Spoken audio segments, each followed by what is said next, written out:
ഗുരവേ സർവലോകാനാം വിഷജേ ഭവരോഗിണാം നിധയേ സർവവിദ്യാനാം ദക്ഷിണാമൂർത്തയേ നമഃ. ശിവം ശിവകരം ശാന്തം ശിവാത്മാനം ശിവോത്തമം ശിവമാർഗപ്രണേതാരം പ്രണതോസ്മി സദാ ശിവം.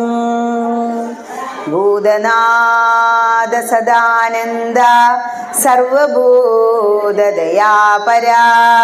രക്ഷ രക്ഷ മഹാബാഹോ ശാസ്ത്രേ തുഭ്യം നമോ നമഃ. ഓം സർവമംഗളമംഗല്യേ ശിവേ സർവാർത്ഥസാധികേ ശരണ്യേ ത്രംബകേ ഗൗരി നാരായണി നമോസ്തുതേ. കൃഷ്ണം നാരായണം വന്ദേ കൃഷ്ണം വന്ദേ ജഗദ്ഗുരും കൃഷ്ണം ദ്വൈപായനം വന്ദേ കൃഷ്ണം വന്ദേ വൃഥാസുതം. ഓം ഗംഗണപതയേ നമഃ.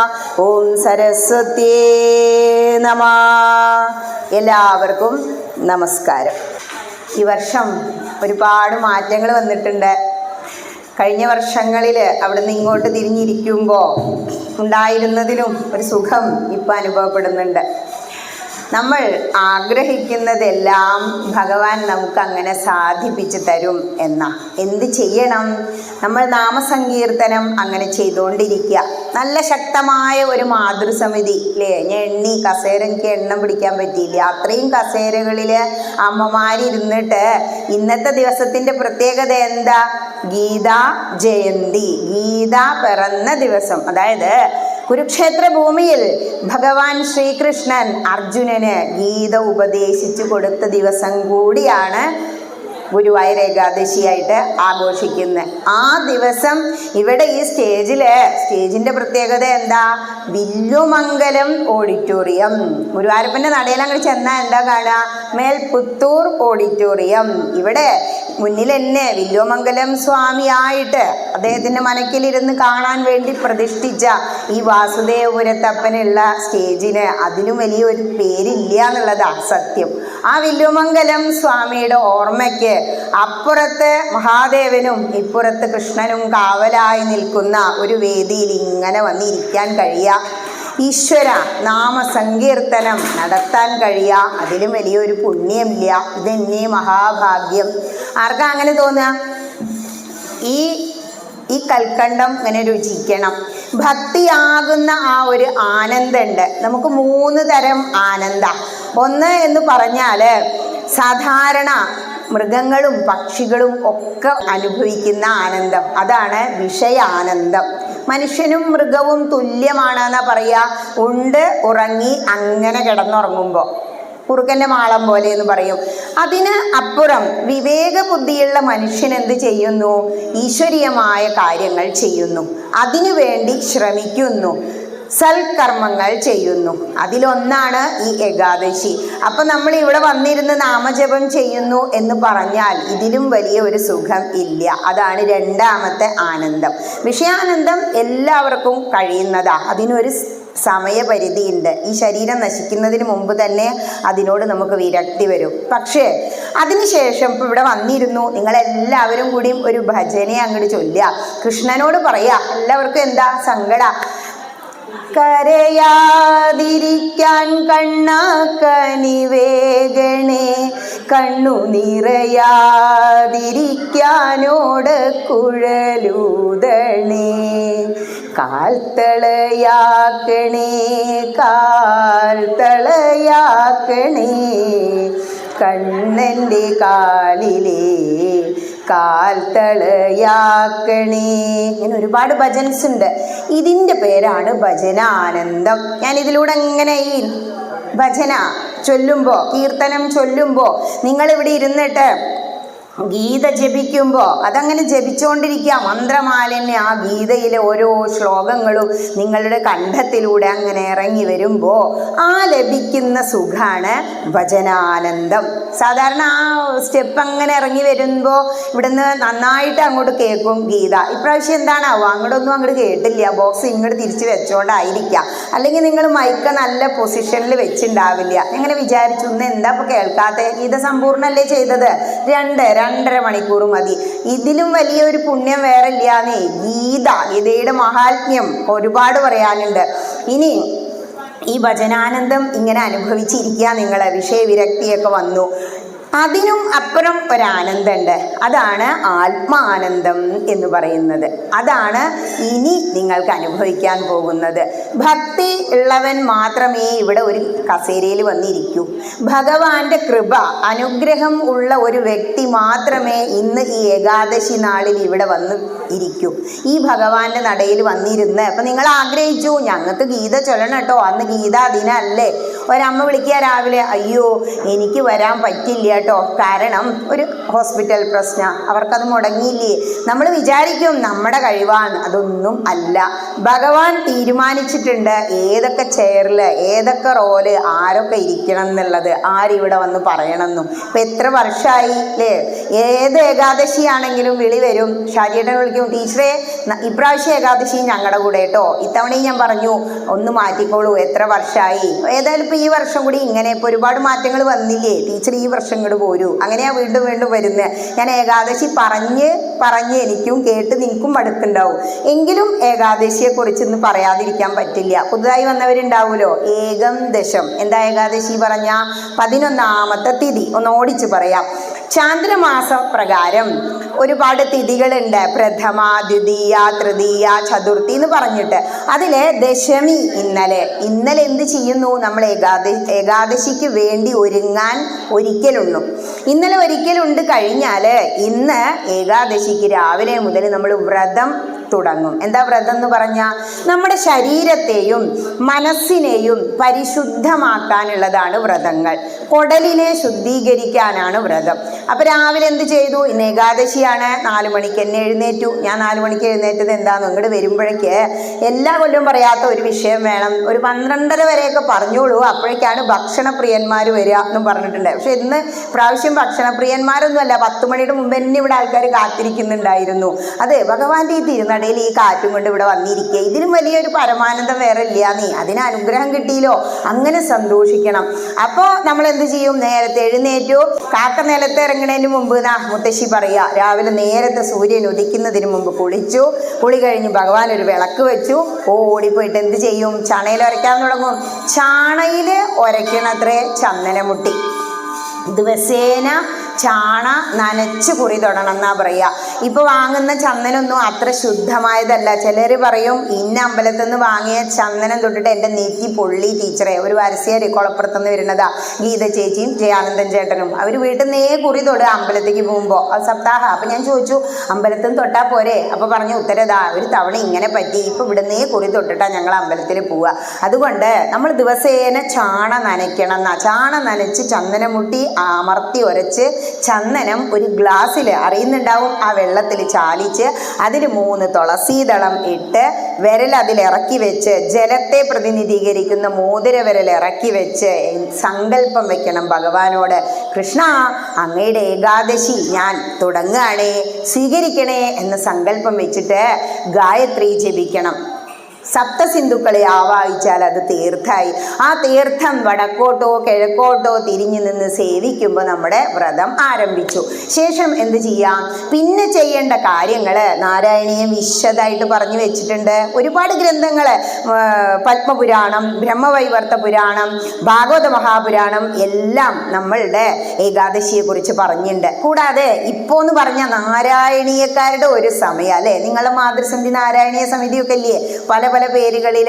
ഗുരുവായൂരപ്പൻ്റെ അവിടെ നാരായണാലയം, നമ്മുടെ ഭൂതാനം തിരുമേനി പൂജിച്ചിരുന്ന ആ കൊണ്ട് നടന്നു പൂജിച്ചിരുന്നു ഇത്ര ചെറിയൊരു കൃഷ്ണ വിഗ്രഹം അതവിടെ വെച്ചിട്ടുണ്ട്. അങ്ങോട്ട് കയറുമ്പോൾ ഇടത്തെ സൈഡിലേക്ക് നോക്കണം.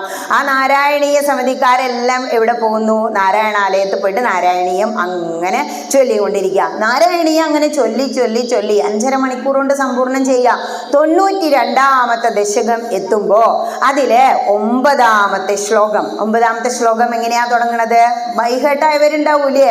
ഗംഗാ ഗീതാ ഗായത്രി വിജയ തുളസിക ഗോപിക ചന്ദനം തൽ എന്നും പറഞ്ഞിട്ട് എന്താ പറയുന്നത്? ഗംഗാ ഗീത, ഗംഗയിൽ കുളിക്കണം. അതാണ് ഹൈന്ദവനായ ചെയ്യേണ്ട പ്രധാന സൽക്കർമ്മം. അപ്പൊ പറയാ, അയ്യോ ടീച്ചറേ ഞാൻ ഓർത്തലൊന്നും പോവാ, എന്നെ കൊണ്ട് സാധിക്കില്ല.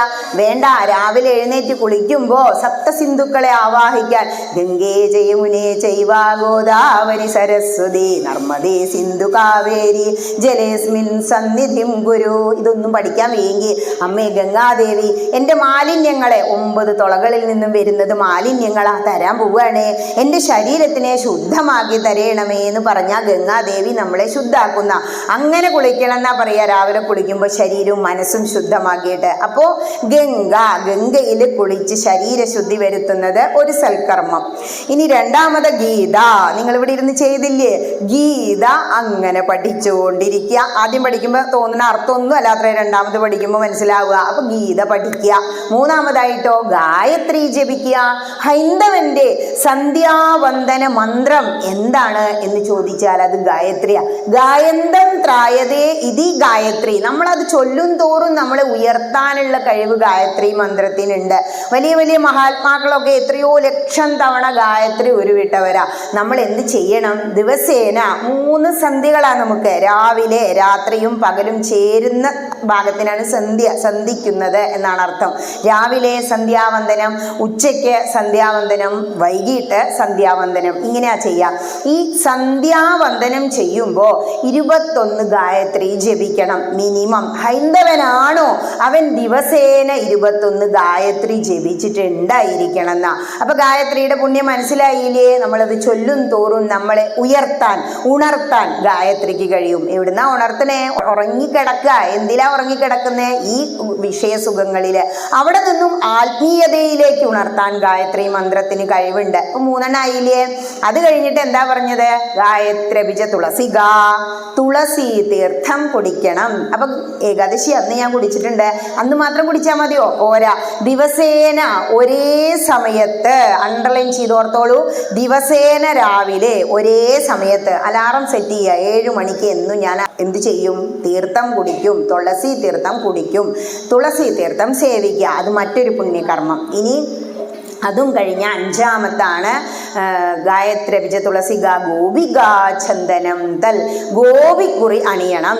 പണ്ടൊക്കെ എന്താ ചെയ്യുക? ഇങ്ങനെ എടുത്തിട്ട് ഇങ്ങനെയല്ലേ അംഗം വെട്ടാനൊക്കെ പോകുമ്പോൾ അങ്ങനെയല്ലേ ഗോപിക്കുറി തൊടും. അല്ലെങ്കിൽ എന്ത് ചെയ്യുക? നമ്മൾ നെറ്റത്ത്, ഈ നെറ്റിയിലെ ഭ്രൂമധ്യം എന്ന് പറയും, അവിടെയും ചെവിയുടെ പുറകിലുള്ള തൊലിയൊക്കെ വളരെ സ്മൂത്തായ തൊലിയാണ്.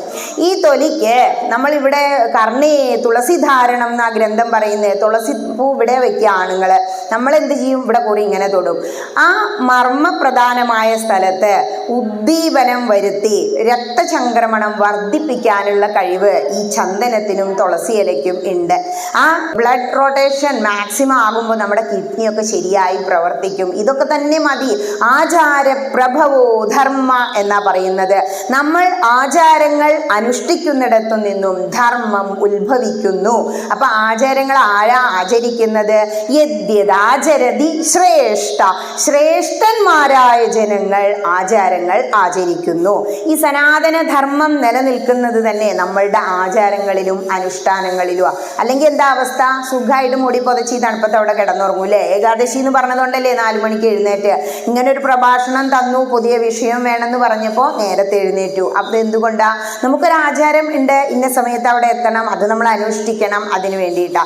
ഇനി അപ്പൊ ഗായത്രി തുളസി തീർത്ഥം കഴിഞ്ഞു. ഇനി 5 ഗംഗാ ഗീത ഗായത്രി തുളസി തീർത്ഥം ഗോപിക്കുറി. ഗോപിക്കുറി നമ്മുടെ ആത്മാവിനെ പ്രശോഭിപ്പിക്കാനാ തിലകം തൊടുന്നേന്നാ. ഇങ്ങനെ ചന്ദനം അല്ലെങ്കിൽ പൊട്ടൊക്കെ തൊടുമ്പോൾ നമ്മുടെ ആത്മാവ് ഇവിടെയാണ് ഭ്രൂമധ്യത്തില്. അപ്പൊ ആത്മാവിനെ നമ്മൾ അങ്ങനെ ശോഭിപ്പിക്കും. ഇനി അതും കഴിഞ്ഞാൽ ചെയ്യേണ്ട 3 കാര്യങ്ങളാണ് അടുത്ത വരികളിൽ പറയുന്നത്. അതായത് നമ്മൾ സാളഗ്രാമം പൂജിക്കണം. അതെന്താ, നോർത്തിലൊക്കെ പോയാൽ കാണുന്നതാ. സാളഗ്രാമം എന്ന് പറഞ്ഞാൽ 6 വെള്ളാരങ്കല്ലിനെ കൊണ്ടുവന്ന് വെച്ച് പൂജിക്കുന്നതാ. നമ്മുടെ പൂജാമുറിയിൽ വലിയ ഒരു വെള്ളാരങ്കല്ല് ഇരിക്കുന്നുണ്ട്. ആരാ? ഒരു നീലക്കല്ല് അല്ലേ. ഈ കൃഷ്ണ വിഗ്രഹത്തെ പൂജിക്കണം എന്നാ പറയുന്നത്. പൂജിക്കുന്നതിനെ കുറിച്ച് സുധാമാവിനോട് ഭഗവാൻ പറഞ്ഞു വരുന്നുണ്ട്. അപ്പൊ വിശദമായിട്ട് പറയാം. ഇനി അതും കഴിഞ്ഞാൽ വീണ്ടും ചെയ്യേണ്ട കാര്യം നിങ്ങൾ ഇവിടെ ചെയ്തത് നാമസങ്കീർത്തനം. എങ്ങനെയാ നാമം ചൊല്ലേണ്ടത്? ഭഗവാനിൽ സർവ്വതും അങ്ങനെ സമർപ്പിച്ച്. എപ്പോഴാ ഭഗവാനെ അങ്ങേ സ്മരിക്കേണ്ടേ ചോദിച്ചപ്പോ, തസ്മാൽ സർവേഷു കാലേഷു, എല്ലാ സമയത്തും എന്നെ സ്മരിച്ചോളൂ കേട്ടോ എന്നാ പറഞ്ഞത്. നാമജപം നടത്തുക. നാമം ജപിക്കാതെ നിങ്ങൾ എത്ര ഭക്ഷണം മാറ്റി ഏകാദശി നോറ്റിട്ടും കാര്യമില്ല. ഇനി ലാസ്റ്റ് പറയുന്ന കാര്യമാണ് ഏകാദശി. നാരായണീയത്തിൽ പറയുന്നതാ. അതായത് ഏകാദശി ഇപ്പോൾ ഈ പറഞ്ഞ പോലെ തന്നെ തീർത്തൊക്കെ കുടിച്ച് നാമം ജപിച്ച് ക്ഷേത്രത്തിൽ വരണം. ഏതെങ്കിലും ഒരു ക്ഷേത്രം, പ്രത്യേകിച്ച് വിഷ്ണു ക്ഷേത്രം. എന്താ അങ്ങനെ പറയുന്നത്? വിഷ്ണു ഭക്തന്മാരാണ് ഏകാദശി നോൽക്കുക. ശിവഭക്തന്മാരാണ് പ്രദോഷം നോൽക്കുക. ഇവിടെ അത് നിങ്ങൾ ചെയ്യാറുണ്ടാവും. മഹാദേവനുണ്ടല്ലോ. പിന്നെ ഭഗവതീനെ പൂജിക്കുന്നവരുണ്ട്, ശ്രീ ഭഗവതീനെ. അവരാണ് പൗർണമി നോൽക്കുക. ഇങ്ങനെ ഒരുപാട് വ്രതങ്ങൾ നമുക്കുണ്ട്. അതുകൊണ്ട് വിഷ്ണു ക്ഷേത്രം സന്ദർശിക്കുക. ഇനി അടുത്ത് ഭഗവതി ക്ഷേത്രമാണെങ്കിൽ അവിടെ പോയാലും മതി. എല്ലാം ഒന്നാണേ. നമുക്ക് എല്ലാം ഒരു രൂപത്തിൽ കാണാൻ കഴിയും. അതല്ലേ ആ ഭഗവാൻ കാണിച്ചു കൊടുക്കുന്ന വിശ്വരൂപം.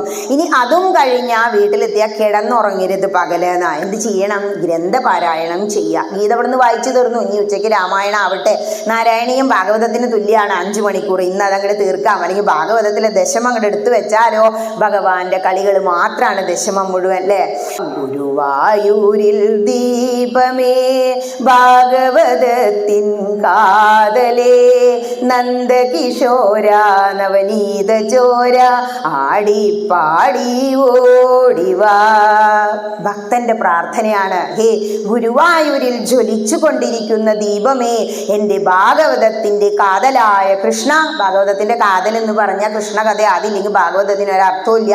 ദശമം മുഴുവൻ അങ്ങനെ പൂർവാർദ്ധവും ഉത്തരാർദ്ധവുമായി ആടി നിറഞ്ഞു നിൽക്കുന്ന, നിങ്ങളിവിടെ സപ്താഹം നടത്താറില്ലേ, ആ കൃഷ്ണനെ അങ്ങനെ പ്രാർത്ഥിക്കുക, ധ്യാനിക്കുക. അത് തന്നെയാ ചെയ്യേണ്ടത് എന്ന് പറയാ. ഏകാദശി നോൽക്കുമ്പോൾ സന്ധ്യയ്ക്ക് വീണ്ടും കുളിക്കുക. സായന്തനാഗമേ പിന്നെ കുളിക്കണം.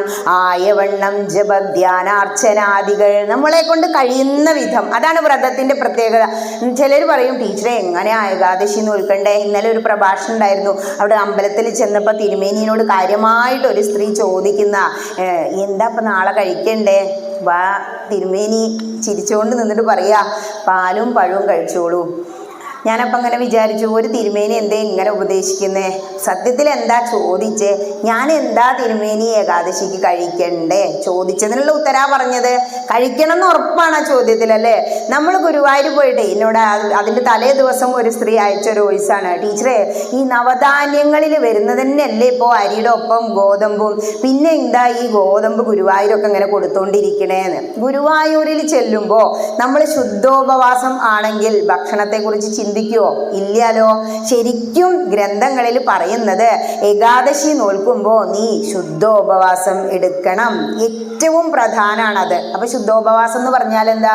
ഉപവാസം. ഭഗവാന്റെ കൂടെ അങ്ങനെ വസിക്കുക, ഭഗവാനെ തന്നെ സ്മരിച്ചുകൊണ്ടിരിക്കുക. കൃഷ്ണൻ കണ്ടു ആ മരക്കൊമ്പത്തിരുന്നിട്ട് ആർക്കാ പാട്ട് പാടി കൊടുക്കുന്നേ? മയിലിനാ.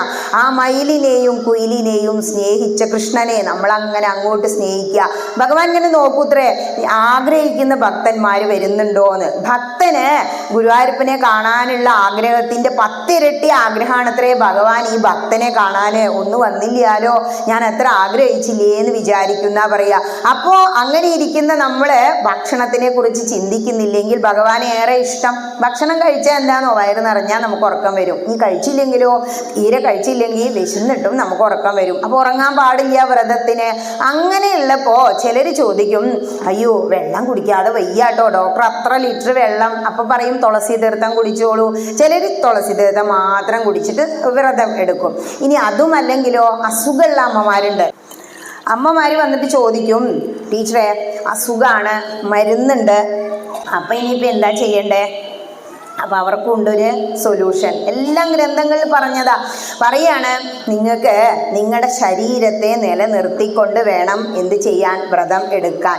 ശരീരമാദ്യം ഖലു ധർമ്മസാധനം എന്നാ ഗ്രന്ഥം പറയുന്നത്. ആദ്യം നമ്മുടെ ശരീരത്തെ നിലനിർത്തുക. അപ്പം ശരീരം കൊണ്ട് വലിയ അസുഖമാണെങ്കിൽ എന്ത് ചെയ്യാം? നിങ്ങൾക്ക് ലഘുവായ ഭക്ഷണം കഴിക്കാം. അതിനു വേണ്ടിയാണ് ഗുരുവായൂർ ഗോതമ്പ് വിളമ്പിക്കൊണ്ടിരിക്കുന്നത്. അല്ലെങ്കിൽ നമ്മുടെ ഗുരുവായൂരപ്പൻ വാസുദേവപുരത്തെ അമ്പലത്തിൽ ഗോതമ്പ് ഉപ്പുമാവും പഴവും കൊടുക്കുന്നത് നിർബന്ധമില്ല.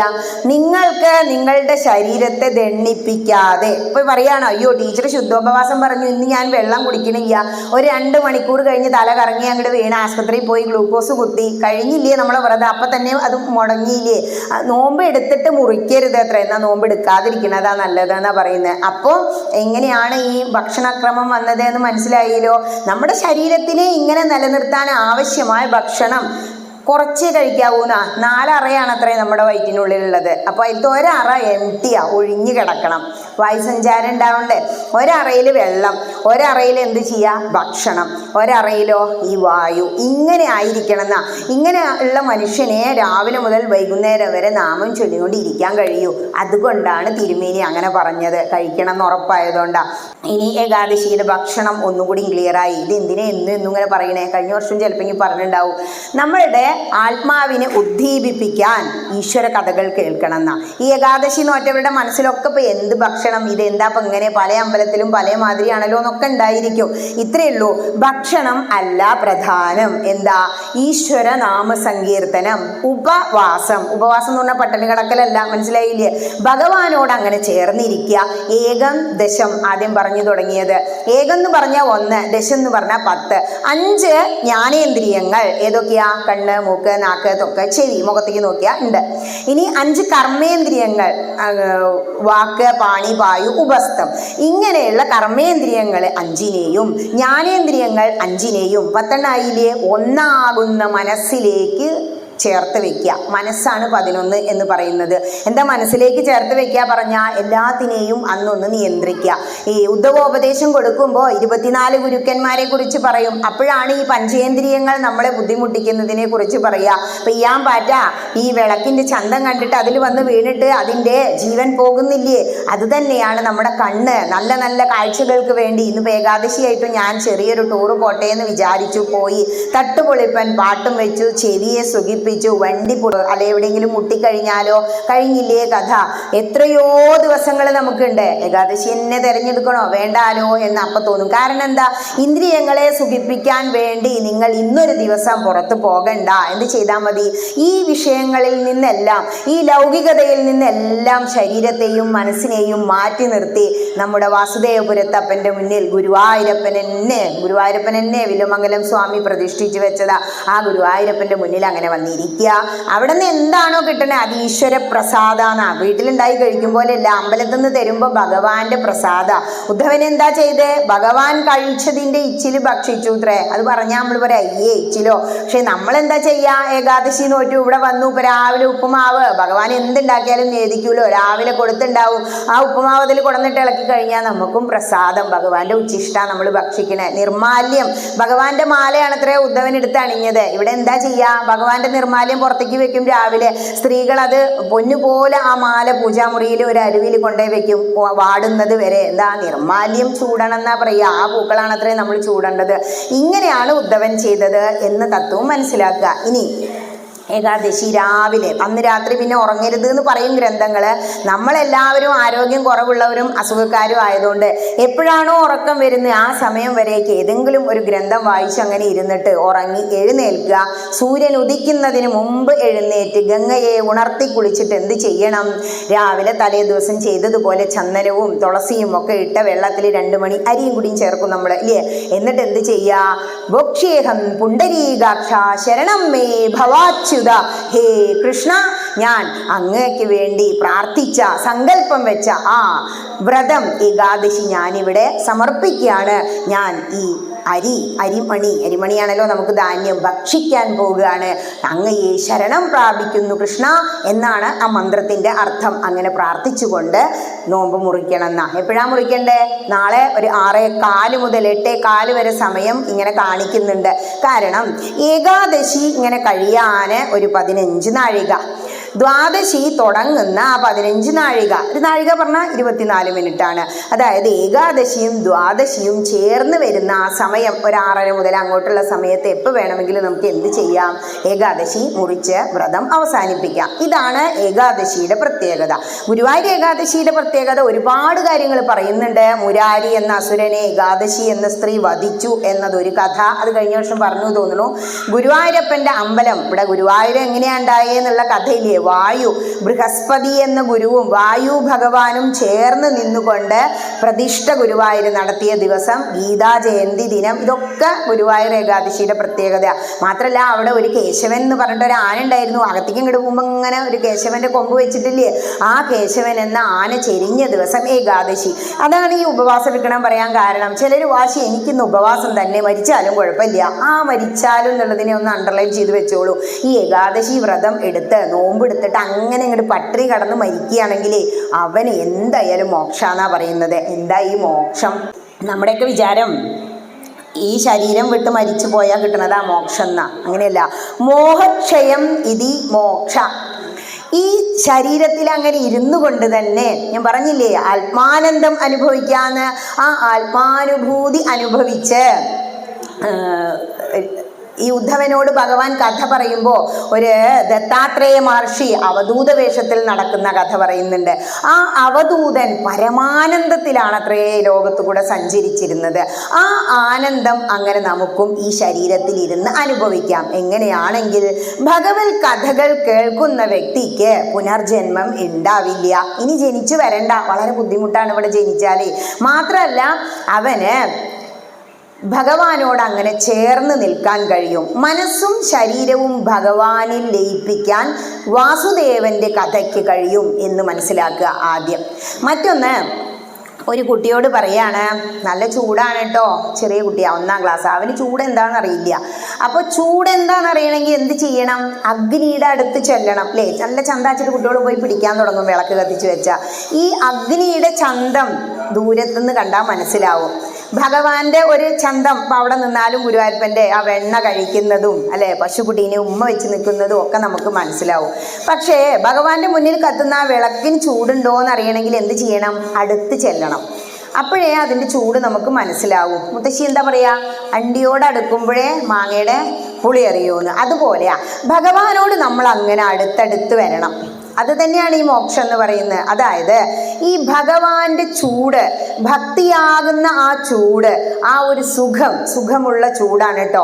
അത് അനുഭവിക്കണമെങ്കിൽ നമ്മൾ ഭഗവാനോട് അങ്ങനെ അടുത്തടുത്ത് വരണം. ഇപ്പം ഇവിടെ വന്ന് നിന്ന് തൊഴാം, ഇപ്പുറത്ത് നിന്ന് തൊഴാം, ഏറ്റവും അടുത്ത ശ്രീലകത്തിൻ്റെ അടുത്ത് ചെന്ന് നിന്നിട്ട് തൊഴാം അല്ലേ? എങ്ങനെയാ തൊഴാ? കണ്ണടച്ചിട്ടാ തുറന്നിട്ടാ തൊഴാ?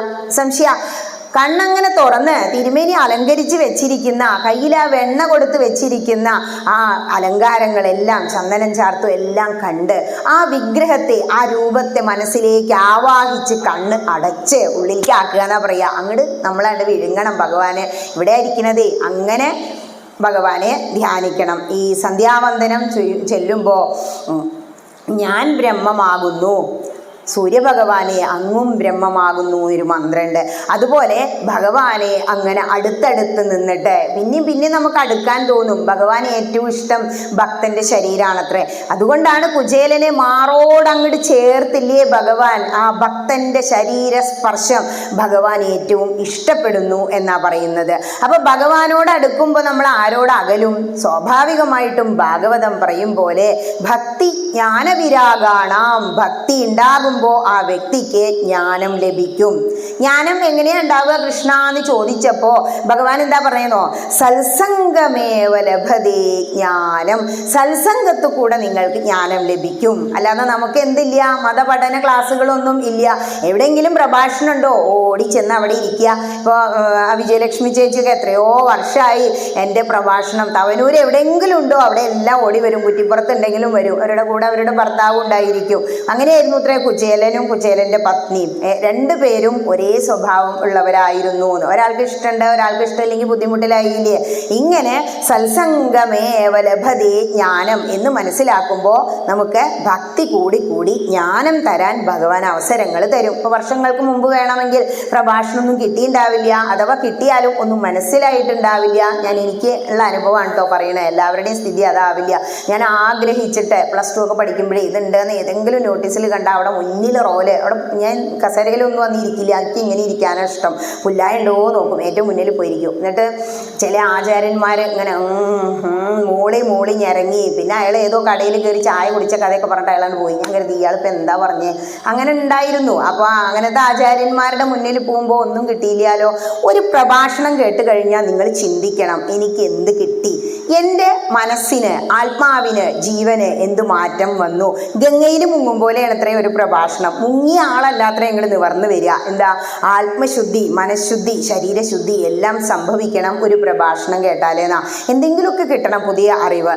ഇങ്ങനെ ഭഗവാനോട് ചേർന്ന് നിൽക്കുമ്പോൾ നമുക്ക് ഒരു ചൂട് അനുഭവപ്പെടും. ആ ചേരലിനോടൊപ്പം ഭക്തിയും ജ്ഞാനവും കൂടുമ്പോൾ വൈരാഗ്യം ഉണ്ടാവും. എന്താ വൈരാഗ്യം എന്ന് പറഞ്ഞാൽ പരസ്പരം ഉള്ള ദ്വേഷം അല്ല വൈരാഗ്യം. എന്തിനോടാ വിരക്തി വരണ്ട്? സത്സംഗത്വേ നിസ്സംഗത്വം. ഈ സത്സംഗം കിട്ടിയിട്ട് നിസ്സംഗനായി മാറും. അങ്ങനെ അവസാനം മുക്തിയും ലഭിക്കും എന്നാണ് ആചാര്യസ്വാമി പറയുന്നത്. ഇനി ഇങ്ങനെ ഉണ്ടാവണമെങ്കിൽ നമ്മൾ എന്ത് ചെയ്യണം? മോഹക്ഷയം സംഭവിക്കണം. മോഹക്ഷയം എന്ന് പറഞ്ഞാൽ എല്ലാത്തിനോടുള്ള താല്പര്യം കുറയും. നമ്മുടെ കുടുംബക്കാരോട്, സ്വജനങ്ങളോട്, ബന്ധുക്കളോട് എല്ലാവരോടും ഉള്ള താല്പര്യം അങ്ങനെ കുറഞ്ഞ് അവരെ കണ്ടാൽ നമ്മൾ എന്താ പറയുക, എപ്പോഴും ഇങ്ങനെ തന്നെയല്ലേ, അവിടെയും സുഖം ഇവിടെയും സുഖം, കഴിഞ്ഞില്ലേ പറച്ചില്. പക്ഷെ ഭഗവാനോട് അങ്ങനെ അടുക്കുമ്പോൾ ഓരോ ദിവസം കൂടും തോറും ഭക്തി അങ്ങനെ വർദ്ധിച്ച് വരും. നമ്മളെ അറിയാതെ ഭഗവാൻ അങ്ങനെ അനുഗ്രഹിച്ചുകൊണ്ടിരിക്കും ഇത്ര. അങ്ങനെ ഒരു വലിയ കഥ ഭാഗവത മഹാപുരാണത്തിൽ വരുന്നുണ്ട്. ഭാഗവതം എടുത്തു വെച്ചാൽ നമ്മൾ ഏറ്റവും കൂടുതൽ രസിക്കുക ദശമം കൃഷ്ണകഥയാ. കൃഷ്ണലീല ഇല്ലെങ്കിൽ ഒന്നുമില്ല. ആ കണ്ണൻ്റെ ആ ചിരിയും ആ നിൽപ്പും നമുക്കല്ലേ, അതല്ലേ നിങ്ങളിത് ഇവിടെ തന്നെ വരച്ചു വെച്ചിരിക്കുന്നത്, നമുക്കത് മറക്കാൻ കഴിയില്ല. കൃഷ്ണലീലകൾ, കൃഷ്ണകഥകൾ അങ്ങനെ കേൾക്കണമെന്നാണ് ഏകാദശി നോറ്റാൽ. ഭഗവാന്റെ കഥ കേട്ടാൽ എന്താ? വാസുദേവന്റെ കഥ കേട്ടാൽ പുനർജന്മം ഉണ്ടാവില്ല, ഭഗവാനെ ലയിച്ചിരിക്കാൻ കഴിയും. ഇനി ഇപ്പം ഇതുവരെ പറഞ്ഞത് ഏകാദശി എങ്ങനെയാണ് കുചേലോപാഖ്യാനം ഭാഗവതത്തിൽ വിസ്തരിക്കുന്നത് അതിനെക്കുറിച്ച് പറയാം. ഭാഗവത മഹാപുരാണം 18 പുരാണങ്ങളിൽ ഭക്തിക്ക് മുൻതൂക്കം കൊടുക്കുന്നു. അതാണ് ഭാഗവതത്തിൻ കാതലാണ് കൃഷ്ണൻ എന്ന് പറയുന്നത്. കൃഷ്ണസ്തു ഭഗവാൻ സ്വയം അവതരിക്കുന്നത് ദശമസ്കന്ധത്തിലാണ്. നിശീതേതവ ഉത്ഭൂതേ ജായമാനേ ജനാർദ്ദനീ. എപ്പോഴാണ്ടായത്? നട്ടപ്പാതിരിക്കാത്ര ഉണ്ടായത്. ഭഗവാൻ അങ്ങനെ അവതരിച്ച് ലീലാ വിലാസങ്ങളൊക്കെ കഴിഞ്ഞ് മുതിർന്ന കുട്ടിയായി എന്ന് പറയുമ്പോൾ എന്താ, ഈ ഗുരുകുല വിദ്യാഭ്യാസമൊക്കെ കഴിഞ്ഞു. ഗുരുകുലത്തിൽ ഇപ്പം നമ്മുടെ പോലെ തന്നെ ജനിച്ചു ജീവിച്ച് വളർന്ന് അങ്ങനെ പോകുമ്പോൾ സ്കൂളിലൊക്കെ ഇപ്പം നിങ്ങൾ ഗെറ്റ് ടുഗദർ എന്നൊക്കെ പറഞ്ഞ് പോകാറില്ലേ, 10ാം ക്ലാസ്സിൻ്റെ പണ്ടത്തെ ഡിഗ്രിയുടെയൊക്കെ. അതുപോലെ കുറേ വർഷങ്ങൾ കഴിഞ്ഞ സമയത്ത് കൂടെ പഠിച്ചിരുന്ന സുധാമാവ് ഭഗവാനെ കാണാൻ വരിക. എങ്ങനെയാ വരുന്നതെന്നറിയോ? സുധാമാവ് എന്ന് പറഞ്ഞാൽ നമ്മുടെ വൈകുണ്ഠം എന്ന് പറയുന്നതാണ് ഭഗവാന്റെ സ്വധാമം. ധാമം എന്ന് പറഞ്ഞാൽ എവിടെ വാസസ്ഥലം എന്നുള്ളത്. കുചേലന്റെ ശരിയായ പേര്, പഠിക്കുമ്പോഴത്തെ പേരാണ് സുധാമാവ്. ഈ സുധാമാവ് ശരിയായ ധാമം ആയ വൈകുണ്ഠത്തിലേക്ക് എത്തിയത് എങ്ങനെ എന്നാണ് കുചേലോപാഖ്യാനം പറയുന്നത്. എങ്ങനെയാ ഭാഗവതം തുടങ്ങുന്നത്? സച്ചിദാനന്ദരൂപായ വിശ്വോൽപത്യാദിഹേതവേ താപത്രയ വിനാശായ ശ്രീകൃഷ്ണായ വയം നുമാ. സച്ചിദാനന്ദരൂപായ, സത്ത് ചിത്ത ആനന്ദം ഇതെല്ലാം ഉള്ളതിൽ കൃഷ്ണനില. ഈ സച്ചിദാനന്ദ സ്വരൂപമൂർത്തിയായ കൃഷ്ണ, ഹരേ താപത്രയ വിനാശായ, ഞങ്ങളുടെ താപത്രയങ്ങളെയും അകറ്റി നശിപ്പിച്ച് കളയുന്ന കൃഷ്ണ, അങ്ങേക്ക് നമസ്കാരം എന്ന് പറഞ്ഞിട്ടാ ഇതങ്ങോട്ട് തുടങ്ങുന്നേ. ഭാഗവതം ആരോടാ പറഞ്ഞത്? വ്യാസമഹർഷി എഴുതി. ആർക്ക് വേണ്ടി? സ്വന്തം മകനായ ശ്രീശുകനെ പഠിപ്പിച്ചു. ശ്രീശുക ബ്രഹ്മർഷി ഇങ്ങനെ നടക്കുക. ശരിക്കും ശ്രീശുകൻ ഇത് പഠിച്ചപ്പോൾ അച്ഛനേക്കാൾ ഉയർന്നത്രേ. സ്ത്രീകൾ അങ്ങനെ കുളിക്കുകയാണത്രേ. വസ്ത്രമില്ലാതെയൊക്കെയാണ് പണ്ടൊക്കെ കുളത്തിലൊക്കെ ഇറങ്ങി എല്ലാവരും സ്ത്രീകളല്ലേ തുടിച്ചങ്ങനെ കുളിക്കും. പേരിന് മാത്രമേ ഉള്ളൂ ഇത്രേ വസ്ത്രം. ആ സമയത്ത് ശ്രീശുകൻ അതിലൂടെ പോവുക. ശ്രീശുകൻ അതിലൂടെ പോകുമ്പോൾ ഒരു വസ്ത്രം ഇട്ടിട്ടില്ല. സ്ത്രീകളാണെങ്കിൽ പേരിന് നാമമാത്ര വസ്ത്രം ഇട്ടിരിക്കുന്നത്. സ്ത്രീകൾക്ക് ഒരു നാണൊന്നും തോന്നിയില്ല അത്രേ. ശ്രീശുകൻ അതിലേ അങ്ങോട്ട് കടന്നുപോയി, അങ്ങോട്ട് നോക്കിയില്ല. പിന്നാലെ അച്ഛനും ഉണ്ട്. അച്ഛനും വിവസ്ത്രനായിട്ട് മകനെ പോലെ വന്നു അത്രേ വ്യാസമഹർഷി. അപ്പൊ സ്ത്രീകൾ വേഗം തോർത്തും കൊണ്ടൊക്കെ എടുത്തിട്ട് മേലിട്ടു അത്രേ. അപ്പോൾ എന്താ ഇപ്പം ഇങ്ങനെ ചെയ്തത് എന്ന് ചോദിച്ചപ്പോൾ സ്ത്രീകൾ എന്താ പറയുന്നതെന്നറിയോ? അച്ഛൻ മകനോളം അങ്ങോട്ട് ഉയർന്നിട്ടില്ല എന്ന്. ഇതാണ് ശ്രീശുകൻ. ഈ ശ്രീശുക ബ്രഹ്മർഷിയെ കുറിച്ചാണ് രണ്ടാമത്തെ ശ്ലോകം പറയുക. പുത്രാ പുത്ര എന്ന് വിളിച്ച് തെരഞ്ഞു പോവാണ് കുട്ടീനെ കാണാനില്ല എന്ന് പറഞ്ഞിട്ട്. അത്രയും ഗൃഹസ്ഥാശ്രമി ആ ഗൃഹാന്തകൂപത്തിൽ വീണ് സ്വജനങ്ങളോട്, പുത്രന്മാരോട്, ബന്ധുക്കളോട് ഒട്ടിയാണ് ജീവിക്കുന്നത്. അത്ര ഉയർന്ന വ്യാസമഹർഷി പോലും പിന്നെയാണോ നമ്മൾ എന്നാ പറയുന്നത്. ഇങ്ങനെ ഈ ശ്രീശുക ബ്രഹ്മർഷി പരീക്ഷിത്ത് മഹാരാജാവിന് ഭാഗവത മഹാപുരാണം പറഞ്ഞു കൊടുക്കുക. എന്താ കാരണം? പരീക്ഷണത്തിലൂടെ ഉണ്ടായ കുട്ടിയാണ്. അങ്ങനെയാണ് വിഷ്ണുരാധൻ എന്ന ആ കുട്ടിക്ക് പരീക്ഷിത്ത് എന്ന പേര് വന്നത്. ഈ പരീക്ഷത്തിന് 7 ദിവസത്തിനുള്ളിൽ തക്ഷകൻ കൊത്തി മരിക്കുന്നൊരു ശാപം കിട്ടിയപ്പോൾ എന്ത് ചെയ്തു എങ്കിൽ ആ 7 ദിവസം മാക്സിമം നന്നായി ഉപയോഗിക്കാം. നമുക്കൊക്കെ അറിയാം, നമ്മുടെയൊക്കെ ജീവിതം പകുതി കഴിഞ്ഞു, സായം സന്ധ്യയിലേക്ക് നീങ്ങിക്കൊണ്ടിരിക്കുക. എങ്കിലും നമുക്ക് ഉണ്ടല്ലോ ആ വീടുമായിട്ടുള്ള ബന്ധം, കുട്ടികളുമായിട്ട്, മക്കളുമായിട്ട്, പേരക്കുട്ടി, ആ ബന്ധം ഉപേക്ഷിക്കാൻ ഒരു മടിയാണ്. പക്ഷെ പൂർണ്ണമായിട്ട് ഉപേക്ഷിക്കണം എന്നല്ല. ഇന്നൊരു ദിവസം ഒക്കെ മാറ്റി വെച്ച് നിങ്ങൾ ആ പുറന്തോട്ട് പൊട്ടിച്ച് ഇങ്ങോട്ട് പോന്നില്ലേ, നിങ്ങളൊക്കെ ജയിച്ചു. അങ്ങനെ ഈ കുട്ടി വിഷ്ണുരാധൻ ഒരു ശാപം കിട്ടി. ഞാൻ എന്ത് ചെയ്യാം? ഈ 7 ദിവസം കൊണ്ട് ഞാൻ ഭാഗവതം അങ്ങോട്ട് കേൾക്കാം. കാരണം ഹൈന്ദവനായി ജനിച്ചു കഴിഞ്ഞാൽ ഗീത പഠിക്കണം, മഹാഭാരതം വായിക്കണം, ഗംഗയിൽ കുളിക്കണം, ഹിമാലയം സന്ദർശിക്കണം, ഭാഗവതം കേൾക്കണം. കേട്ടാൽ മാത്രം മതി. അപ്പൊ തീരുമാനിച്ചു ഭാഗവതം കേൾക്കാം. ആരാ അപ്പൊ ഇത് പറഞ്ഞു തരിക? പവനാൻ സ്വയം ഇരുന്ന് വായിക്കാൻ വയ്യാഞ്ഞിട്ടൊന്നല്ല, പണ്ഡിതന്മാരാണ് പാണ്ഡവരൊക്കെ. പക്ഷേ ഒരു ആചാര്യന്റെ മുഖത്ത് നിന്ന് ആ കഥകൾ അങ്ങനെ കേൾക്കുമ്പോൾ പറയുന്നവനും കേൾക്കുന്നവനും ഭക്തി ഉണ്ടാകുന്ന കഥയാണത്രേ ഭാഗവതം കഥകൾ. അങ്ങനെ ഈ ശ്രീശുക ബ്രഹ്മർഷി പരീക്ഷിത്ത് മഹാരാജാവിന്റെ കൊട്ടാരത്തിലേക്ക് വന്നു. നമ്മൾ എന്താഗ്രഹിക്കുന്നു അത് ഭഗവാൻ നടത്തി തരുന്ന.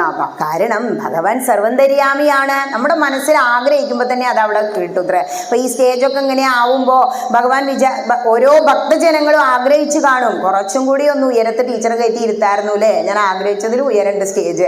അപ്പോൾ അത് സാധിപ്പിച്ചു തന്നു. ഇനി എന്തേ വേണ്ടു? നമുക്ക് കറങ്ങുന്ന 4 ഫാനായി. നല്ല സുഖല്ലേ ഇവിടുത്തെ കാലാവസ്ഥ. വാസുദേവപുരത്താണ്ട് വന്നു കഴിഞ്ഞാൽ ഇതിന് നല്ലൊരു ക്ലൈമറ്റ് വേറെ ഇല്ല. പാടത്തിന്റെ പക്കത്താണ് നമ്മുടെ അമ്പലേ. അത്ര സുന്ദരമാണ് വാസുദേവപുരം. അപ്പോൾ ഇങ്ങനെ ഇരിക്കുമ്പോൾ ശ്രീശുക ബ്രഹ്മർഷി കയറി വന്നപ്പോൾ പറയാണ്, മഹർഷി എനിക്ക് ഭാഗവതം ഉപദേശിച്ചു തരണം. ഇങ്ങനെയാണ് ഭാഗവതത്തിന്റെ തുടക്കം. പിന്നെന്താ പറയുന്നത്? എം പ്രവ്രജന്തമനുപേദ കൃത്യം ദ്വൈവായനോ വിരഹകാതര ആജുഹാവ പുത്രേതി തന്മയതയാതരവോഭിനേതു തം സർവഭൂതഹൃദയം മുനിമാനദോസ്മി.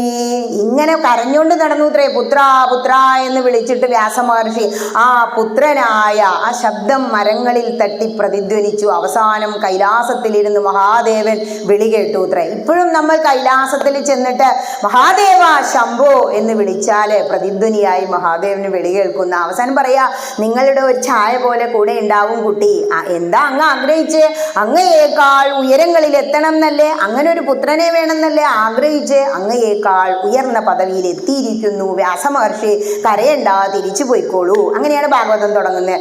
ഇവിടെ ശ്രീശുക ബ്രഹ്മർഷി തീരുമാനിച്ചു പറഞ്ഞു കൊടുക്കാം. ഏറ്റവും ഉത്തമനാണോ നോക്കൂത്രേ. ഇപ്പൊ ഞാൻ പറഞ്ഞില്ലേ, ഈ വാസുദേവപുരത്തെ തവനൂരൊക്കെ എത്ര ഹൈന്ദവ ഭവനങ്ങളുണ്ട്. എത്ര പേര് ഏകാദശി എന്നൊരു വീട്ടിൽ ഇത് തോണ്ടിയിരിക്കുന്നുണ്ടാവും. ഇത്രയും പേര് ഈ ഹാള് നിറയാനുള്ളവരല്ലേ ഇവിടെ വന്നുള്ളൂ. കാരണം ഭഗവാൻ ഇങ്ങനെ കുലുക്കി നോക്കൂത്രേ. കൊട്ടത്തേങ്ങ പോലെ മൂപ്പായോ പാകം വന്നു തോന്നി അവിടെ കുറഞ്ഞിരുത്തു. അത് എങ്ങനെയെന്ന് അറിയില്ല അത്ര നമ്മൾ അവിടെ ഇങ്ങനെ എത്തും. അങ്ങനെയുള്ളവരെയാണ് ഇങ്ങനെ സദസ്സിലെ പ്രത്യേകിച്ച് സത്സംഗവേദിയിൽ എത്തിക്കുക. അങ്ങനെ ശ്രീശുക ബ്രഹ്മർഷി തീരുമാനിക്കുക, പരീക്ഷത്തിന് പാകം വന്നിട്ടുണ്ട്, പറഞ്ഞു കൊടുക്കാന്ന്. അങ്ങനെ ഉപദേശിച്ചു. ഇങ്ങനെ പറഞ്ഞ് കൃഷ്ണകഥയൊക്കെ പറഞ്ഞു.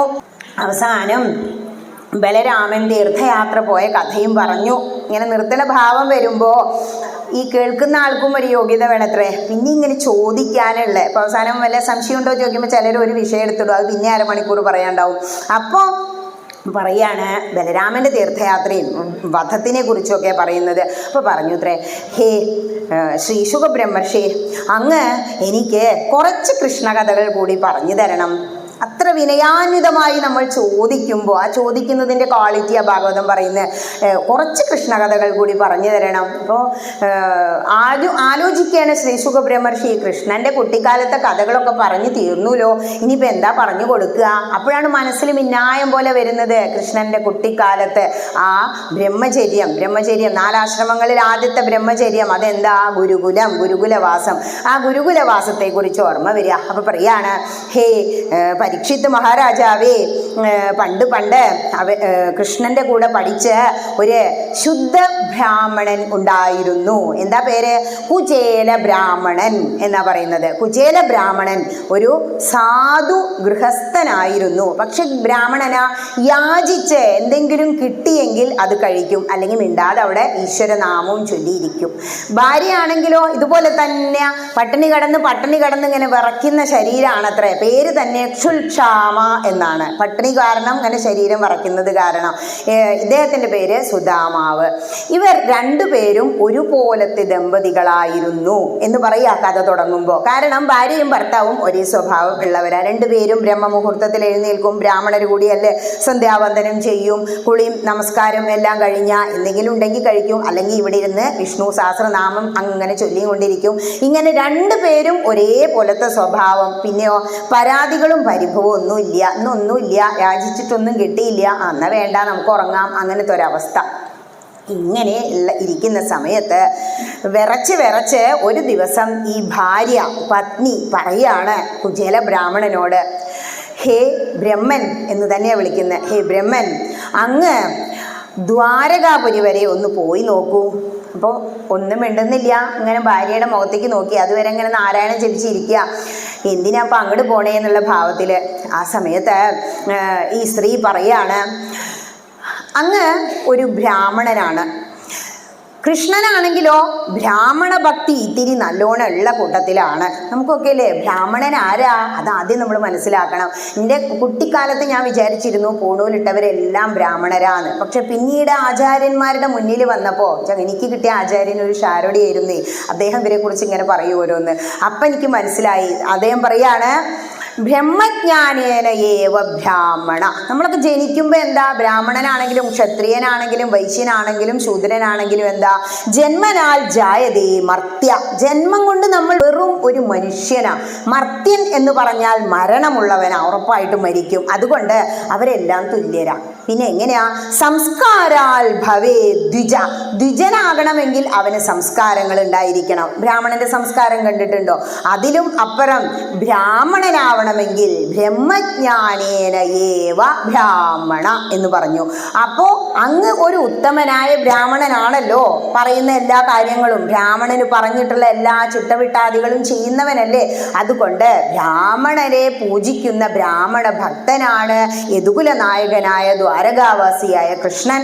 അങ്ങയുടെ സതീർത്ഥ്യനല്ലേ, തോഴനല്ലേ, ഒന്ന് അവിടെ വരെ പോയി കൂടെ എന്ന് ചോദിക്കുക. അപ്പോഴും ഒന്നും മിണ്ടണില്ല. മാത്രമല്ല ശരണാഗത വത്സലനാണ് കൃഷ്ണൻ, ഭക്തജനപ്രിയനാണ് കൃഷ്ണൻ. ഇങ്ങനെ കൃഷ്ണനെ അങ്ങനെ കീർത്തിച്ച് പറഞ്ഞു കൊടുക്കുക.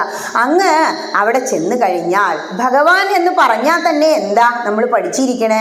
6 ഭഗങ്ങളുള്ളവൻ ഭഗവാൻ, 6 ഭഗങ്ങളുള്ളവൾ ഭഗവതി. എന്താ ഈ 6 ഭഗങ്ങൾ? ഐശ്വര്യം, വീര്യം, ശ്രീ, യശസ്, വിജ്ഞാനം, വൈരാഗ്യം. അപ്പോൾ ഈ ഐശ്വര്യവും വീര്യവും എല്ലാം തികഞ്ഞ ആ ദ്വാരകാപുരിയിലെ കൃഷ്ണന്റെ അടുത്ത് സ്വന്തം കൂടെ പഠിച്ചതല്ലേ, തോഴനല്ലേ, ഒന്ന് പോയി നോക്കിക്കൂടെ? ഐശ്വര്യം നിറഞ്ഞു നിൽക്കുന്നവനെ എത്രേ കൊടുക്കാൻ കഴിയൂ. കൊടുത്താൽ ഒരു പ്രത്യേകത ഉണ്ട്, തികഞ്ഞില്ലേ, കുറഞ്ഞു പോയോ എന്ന് ചിന്തിക്കൂത്രേ. ഭഗവാനും അങ്ങനെ തന്നെയാ. നമ്മളൊരു തുടം എണ്ണയുമായിട്ട്, കയ്യിലേക്ക് ഒരു തൃക്കൈ വെണ്ണയുമായിട്ട് അവിടെ കൊണ്ടുവച്ചാൽ നമുക്കത് ചെറുതാ നമ്മുടെ കണ്ണില്. പക്ഷെ ഭഗവാൻ അത് ഏറ്റവും ഇഷ്ടമാണത്രേ. ഭഗവാൻ ഒരു 10 തുടം എണ്ണയ്ക്കുള്ളത് നമുക്ക് ഇങ്ങോട്ട് തരും. നമ്മൾ പക്ഷെ അത് ആഗ്രഹിക്കരുത് എന്നാ. അതാണ് ഈ കുചേല ബ്രാഹ്മണനും നമ്മളും തമ്മിലുള്ള വ്യത്യാസം. സാധാരണ നമ്മളാണ് ഗുരുവായൂരപ്പൻ്റെ മുന്നിൽ അങ്ങോട്ട് ചെന്നാൽ കണ്ണങ്ങോട്ട് നിറഞ്ഞിട്ടില്ലേ, നമുക്ക് അങ്ങോട്ട് കാണാൻ വയ്യാത്ത പോലെ കണ്ണു നിറയും. ഇവിടെ ആരാ കരയുന്നേ? കുചേല ബ്രാഹ്മണൻ കയറി വരുമ്പോൾ അപ്പം അത് വിശദമായിട്ട് പറയാം. ഇനി അങ്ങനെയൊക്കെ പറഞ്ഞു. അതുകൊണ്ട് ഐശ്വര്യവും വീര്യവും ഒക്കെ ഉള്ള ഭക്തജന പ്രിയനായ ശരണാഗത വത്സലനായ ബ്രാഹ്മണ ഭക്തനായ ബ്രാഹ്മണ പ്രിയനായ ആ ദ്വാരകാവാസിയെ ഒന്ന് പോയി കണ്ടൂടെ എന്ന് ചോദിച്ചു. ഇത്രയൊക്കെ ചോദിച്ചിട്ടും ഈ ബ്രാഹ്മണൻ ഒന്നും മിണ്ടുന്നില്ല. പിന്നെയും വിളിച്ചു, ഹേ ബ്രാഹ്മണ സത്തമ എന്ന് തന്നെയാണ് വിളിക്കുന്നത്. അങ്ങേക്ക് ഒന്ന് പോയി നമ്മുടെ പ്രശ്നങ്ങൾ, ഈ ദാരിദ്ര്യം കൊണ്ട് എഴുന്നേറ്റ് നിൽക്കാൻ വയ്യ, ഒന്ന് പറഞ്ഞൂടെ? ഇനി അവിടെ പോയി നിങ്ങൾ പറഞ്ഞില്ല, അങ്ങേക്ക് ഒന്നും പറയാൻ കഴിഞ്ഞില്ലെങ്കിൽ ഒന്നും പറയണ്ട. ഇനി ചോദിച്ചു, ഭഗവാൻ ഒന്നും തന്നില്ലെങ്കിലും അങ്ങേക്ക് അങ്ങയുടെ സുഹൃത്തിനെ ഒന്ന് കണ്ടൂടെ? ഇങ്ങനെ പറഞ്ഞ് പ്രോത്സാഹിപ്പിക്കുക. അപ്പം പിന്നെ ഇങ്ങനെ ചോദിച്ചപ്പോഴേ ഇത് ഏറ്റവും വിനയാന്വിതയായിട്ട് മൃദുവായ സ്വരത്തിലാണിത് പറയുന്നത്. ഞാൻ പറയുന്ന അത്ര ഉച്ചയൊന്നും ഉണ്ടാവില്ല, കാരണം ഒരു ബ്രാഹ്മണ സ്ത്രീ, കുലസ്ത്രീ. അപ്പോൾ കുലസ്ത്രീകൾ അത്രയും വിനയാന്വിതമായിട്ടേ ഭർത്താവിനോട് സംസാരിക്കൂ. അങ്ങനെ പറഞ്ഞപ്പോൾ ആ വിനയത്തോടെ മൃദുസ്വരത്തിലുള്ള ആ ദീനമായ രൂപവും ഭാവവും ഒക്കെ കണ്ടപ്പോൾ കുചേലനെ പോലെ തന്നെ മെലിഞ്ഞുണങ്ങിയ ശരീരം കുചേല ബ്രാഹ്മണന് പാവം തോന്നിയിത്രേ. ഏതായാലും അവൾ ഇത്രയ്ക്ക് നിർബന്ധിച്ചതല്ലേ, ഒന്ന് പോയി നോക്കാം തീരുമാനിച്ചു. പോവാന്ന് സമ്മതിച്ചു. ഭാര്യയ്ക്ക് സന്തോഷമായി. പോവാന്നൊക്കെ പറഞ്ഞു, പക്ഷെ പോണില്ല, അവിടെ തന്നെ ഇരിക്കുക. അപ്പൊ ചോദിച്ചു, പിന്നെ എന്താ അങ്ങ് പോവാത്തേ? അപ്പൊ പറയാണ്, അങ്ങനെ നമ്മള് ഒരു ഗൃഹത്തിലേക്ക് പോകുമ്പോഴും ഒരു അമ്പലത്തിലേക്ക് പോകുമ്പോഴും ഒന്നുമില്ലാതെ പോകാൻ പറ്റില്ലല്ലോ. നമ്മുടെ അടുക്കളയിൽ എന്തെങ്കിലും ഉണ്ടോ എന്നൊന്ന് പോയി നോക്കൂ. ഹേ കല്യാണി എന്നാണ് ഭാഗവതത്തിൽ വിളിക്കുന്നത്. എന്താ കല്യാണി എന്ന് പറഞ്ഞാൽ നല്ല സ്ത്രീകളുള്ള വീട്ടിൽ എന്തെങ്കിലുമൊക്കെ ഉണ്ടാവൂത്രേ, അവിടെ ദാരിദ്ര്യം ഉണ്ടാവില്ല എന്നാ. അവിടെ എന്താ ഉള്ളത്? അവർക്ക് ദാരിദ്ര്യം ഇതിനേ ഉള്ളൂ. ഭക്തിയിൽ അവരങ്ങനെ നിറഞ്ഞു നിൽക്കുക, പരമാനന്ദത്തില. അതുകൊണ്ടാണ് അവരങ്ങനെ ജീവിച്ചു പോണേ. പിന്നെ എന്താ പട്ടിണി കിടന്നിട്ട് മരിക്കാത്തത്? നമ്മളുടെ ഈ പ്രാരാബ്ദം തീരുന്നത് വരെ ഈ ശരീരത്തിൽ ജീവൻ ഉണ്ടാവൂത്രേ. അതിന് നല്ല വലിയ ആഹാരമൊന്നും ആവശ്യമില്ല. സന്യാസി വര്യന്മാരെ നോക്കിയിട്ടുണ്ടോ? വല്ലതും കിട്ടിയെങ്കിൽ കഴിക്കും, പെരുമ്പാമ്പിന്റെ പോലെ, അല്ലെങ്കിൽ എവിടെയും കിടക്കും, അത്രയേ ഉള്ളൂ. അതുകൊണ്ടാണ് അവര് മരിക്കാതെ അങ്ങനെ ഇരിക്കുന്നത്, പ്രാരബ്ധം തീരാത്തത് കൊണ്ട്. അടുക്കളയിലെല്ലാം പോയി നോക്കി, ഒന്നുമില്ല, പറഞ്ഞതൊന്നുമില്ല. പുറത്തോ അതിൽ കൂടെ തന്നെ ഇറങ്ങി അപ്പുറത്തുള്ള 4 ബ്രാഹ്മണ ഗൃഹങ്ങളിലേക്ക് ഓടിയിത്രേ. ആ ബ്രാഹ്മണ ഗൃഹങ്ങളിൽ ചെന്നിട്ട് ഇവർ യാചിക്കുന്ന ഒരു സ്വഭാവമുള്ളവരല്ലേ, എന്തെങ്കിലും തരൂ, കൃഷ്ണനെ കാണാൻ പോവാനാ പറഞ്ഞപ്പോൾ 4 പിടി അവിലാണ് അത്ര കിട്ടിയത്.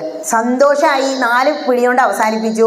ഓടിക്കൊണ്ടുവന്നു ഒരു കീറത്തുണി, പഴംതുണിയാണെങ്കിലും നന്നായി അലക്കി വൃത്തിയാക്കിയ തുണിയാട്ടോ. ചില കവിതകളിലൊക്കെ കാണാം കക്ഷത്ത് വെച്ചു എന്ന്. ഒരിക്കലും ഭഗവാന് കക്ഷത്ത് വെച്ചിട്ട് കുചേലൻ കൊണ്ടു കൊടുക്കില്ല. അതൊക്കെ മലയാളി കവികൾ എഴുതി ഉണ്ടാക്കിയതാ, ഭാഗവതം അങ്ങനെ പറയുന്നില്ല. ഇങ്ങനെ ഒരു പഴംതുണി നന്നായി അലക്കി വെച്ചതാ. അവരെടുത്തിരിക്കുന്ന വസ്ത്രങ്ങളൊക്കെ കീറിയതാ, പക്ഷെ നല്ല അലക്കി വൃത്തിയാക്കിയതാ. ആ പഴംതുണി എടുത്ത് കീറിയതൊക്കെ ഓട്ടടച്ചു എന്ന് പറയില്ലേ, ഭദ്രാക്കി 2-3 തട്ടൊക്കെ വെച്ച് കെട്ടി മുറുക്കി കയ്യിൽ കൊണ്ടുവന്ന് കൊടുത്തു. ഇത് കൊണ്ടുവന്ന് കൊടുത്തപ്പോൾ കുചേലന് സന്തോഷമായി. ഇതിൽ നിന്ന് നമ്മൾ ഒരു തത്വം മനസ്സിലാക്കണം. ഭാഗവതത്തിലൂടെ പോകുമ്പോൾ കഥകളെ മാത്രം മനസ്സിലാക്കിയാൽ പോരാ. ആ കഥ ഈ കലികാലത്തിൽ ജീവിക്കുന്ന ഭക്തജനങ്ങൾക്ക് എന്ത് സന്ദേശം പകരുന്നു എന്ന് മനസ്സിലാക്കുക. നമ്മളും നമ്മളുടെ വീട്ടിൽ നിന്നും എങ്ങോട്ടെങ്കിലുമൊക്കെ വിരുന്ന് പോകാറുണ്ട്. പട്ടിണി കൊണ്ടൊന്നും അല്ല, പട്ടിണി ഇല്ലെങ്കിലും ഉണ്ടെങ്കിലും നമ്മൾ ഏതെങ്കിലും ഒരു വീട്ടിലേക്ക് പോകുമ്പോൾ ആ വീടിൻ്റെ ഒരു സ്റ്റാൻഡേർഡ് അനുസരിച്ചുള്ള സാധനങ്ങളൊക്കെ നമ്മൾ വാങ്ങിക്കൂലേ. കുറച്ച് ഫ്രൂട്ട്സ്, കുറച്ച് ബേക്കറി, കണ്ടതൊക്കെ വാങ്ങിക്കൂട്ടും.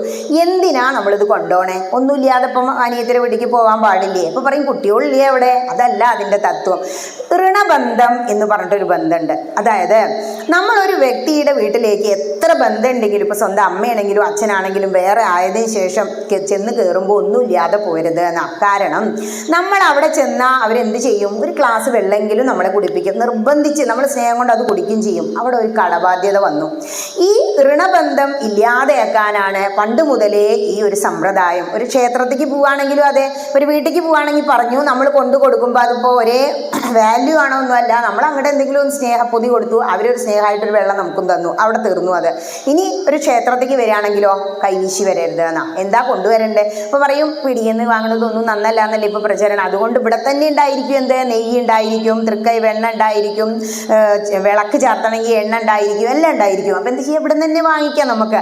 എന്നിട്ട് ഭഗവാന്റെ മുന്നിലേക്ക് ആ വെണ്ണയും പിടിച്ച് നിങ്ങൾ അങ്ങനെ ചെല്ലുമ്പോൾ എന്ത് ഇഷ്ടമാണോ കണ്ണനെ നമ്മൾ മുഖത്തേക്ക് അല്ലാതെ നോക്കുക, കയ്യിലേക്ക് അത്രേ നോക്കുക. കുട്ടികളുണ്ടാവില്ലേ, നമ്മൾ വീട്ടിലേക്ക് കയറി ചെല്ലുമ്പോൾ കുട്ടികൾ നമ്മളെല്ലാം നോക്കുക, നമ്മുടെ കയ്യിൽ പൊതിയിരിക്കാൻ നോക്കുക. അതുമാതിരി കൃഷ്ണനും അവിടെ ഇരുന്ന് പ്രത്യേകിച്ച് വെണ്ണക്കണ്ണനെ കാണാൻ പോവുകയാണെങ്കിൽ അപ്പം ഇങ്ങനെ നോക്കൂത്രേ നമ്മുടെ കയ്യിൽ എന്താപ്പോ എനിക്ക് കൊണ്ട് അതൊരു തോടെ എണ്ണയാണോ സന്തോഷമായി, ഒരിത്തിരി വെണ്ണയാണോ അതിലും സന്തോഷമായി എന്ന് വിചാരിക്കൂ. അങ്ങനെ അതവിടെ കൊണ്ട് ചാർത്തും. കാരണം ഒരു ക്ഷേത്രത്തിലേക്ക് നമ്മൾ കയറി വരുമ്പോൾ നമ്മൾ ഒരുപാട് കാര്യങ്ങൾ ഇങ്ങോട്ട് നമ്മൾ അറിയാതെ എടുക്കുന്നുണ്ട്. ഇപ്പം രാവിലെ ഇങ്ങനെ സ്റ്റെപ്പ് ഇറങ്ങി വന്നു, അപ്പം ഇങ്ങനെ ചെവിയിലേക്ക് എന്താ കേൾക്കുന്നത്? പാർത്ഥായ പ്രതിബോധിതാം, ഗീതാ ധ്യാനം ഇങ്ങനെ കേൾക്കുക രാവിലെ നേരത്തെ വരുന്നവർ. അപ്പോൾ നമ്മുടെ കാതിനെ നമ്മൾ സുഖിപ്പിച്ചു. കൃഷ്ണന്റെ ആ ഓരോ ശ്ലോകങ്ങളും ഗുരുനഹത്വാഹി മഹാനുഭാവാൻ ശ്രേയോ ഭോക്തും ഭൈക്ഷ്യമപീഹ ലോകേ ഹത്വാർത്ഥകാമാംസ്തു ഗുരുനിഹൈവ ഭുഞ്ജീയ ഭോഗാൻ രുധിരപ്രദിഗ്ധാൻ. രണ്ടാമത്തെ അധ്യായം അല്ലേ, ആത്മാവ് ആത്മാവ് ആത്മാവ്. അത് വായിച്ചാൽ മതി. ഇത്ര മരണം കഴിഞ്ഞാൽ പിന്നെ ഒരു വിഷമം ഉണ്ടാവില്ല, അമ്മയായാലും അച്ഛനായാലും. ഇങ്ങനെ പറയാ. എന്താ പറഞ്ഞത് അർജുനൻ? ഹേ കൃഷ്ണ, ഈ കാരണന്മാരെ ഗുരുക്കന്മാരെ മരിച്ച രുധിരം ചോര പുരണ്ട കൈകൊണ്ട് ഈ രാജ്യം ഭരിക്കുന്നതിനേക്കാൾ നല്ലത് ഭിക്ഷ എടുത്ത് ജീവിച്ചുകൂടെ? അതാ ചോദിക്കുന്നത്. വലിയ വലിയ കാര്യങ്ങളൊക്കെ പറയാ. എന്താ ആദ്യം പറഞ്ഞത്? കൃഷ്ണ ഒരു സൂചി കൊത്താൻ ഇടം തരില്ല അത്രേ, പൊട്ടിക്കടാ മക്കളെ വാടാന്ന് പറഞ്ഞു. ഇവിടെ കുരുക്ഷേത്ര യുദ്ധം ഉണ്ടാവുന്നേ. എന്നിട്ട് വിളിച്ചു തുടങ്ങി ഈ അക്ഷവേണിപ്പടയൊക്കെ റെഡിയാക്കി നിർത്തിയിട്ട് പറയാ ഗാന്ധീവം ശ്രംസദേ ഹസ്താൽ. കൃഷ്ണ എൻ്റെ കൈ പറക്കി കേട്ടോ, എനിക്ക് വെയ്യവരെ കൊല്ല. എങ്ങനെയുണ്ട്?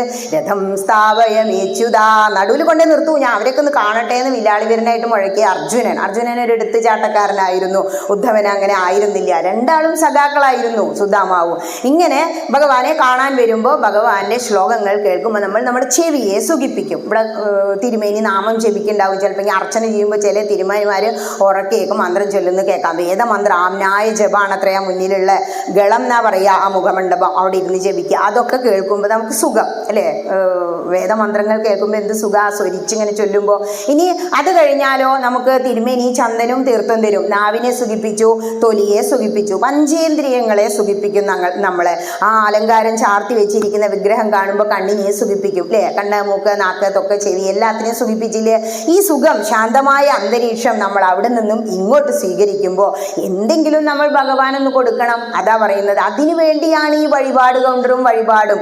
വഴിപാട് ത്യാഗമാണ്, സമർപ്പണമാണ്, ആരാധനയാണ്. നിങ്ങൾ നിങ്ങളുടെ കുട്ടിക്ക് ഒരു വയ്യായ വരുമ്പോൾ പെട്ടെന്ന് ഭഗവാനെ നാളെ ഏകാദശി കേട്ടോ, ആശുപത്രി കൊണ്ട് ഇരുത്തല്ലേ, എനിക്ക് ഗുരുവായൂരപ്പൻ്റെ അമ്പലത്തിൽ പോകണം, അതുകൊണ്ട് നാളെ ഞാൻ എന്ത് ചെയ്യാം, ഒരു നിറമാല അങ്ങോട്ട് കഴിക്കാമെന്ന് പ്രാർത്ഥിക്കും.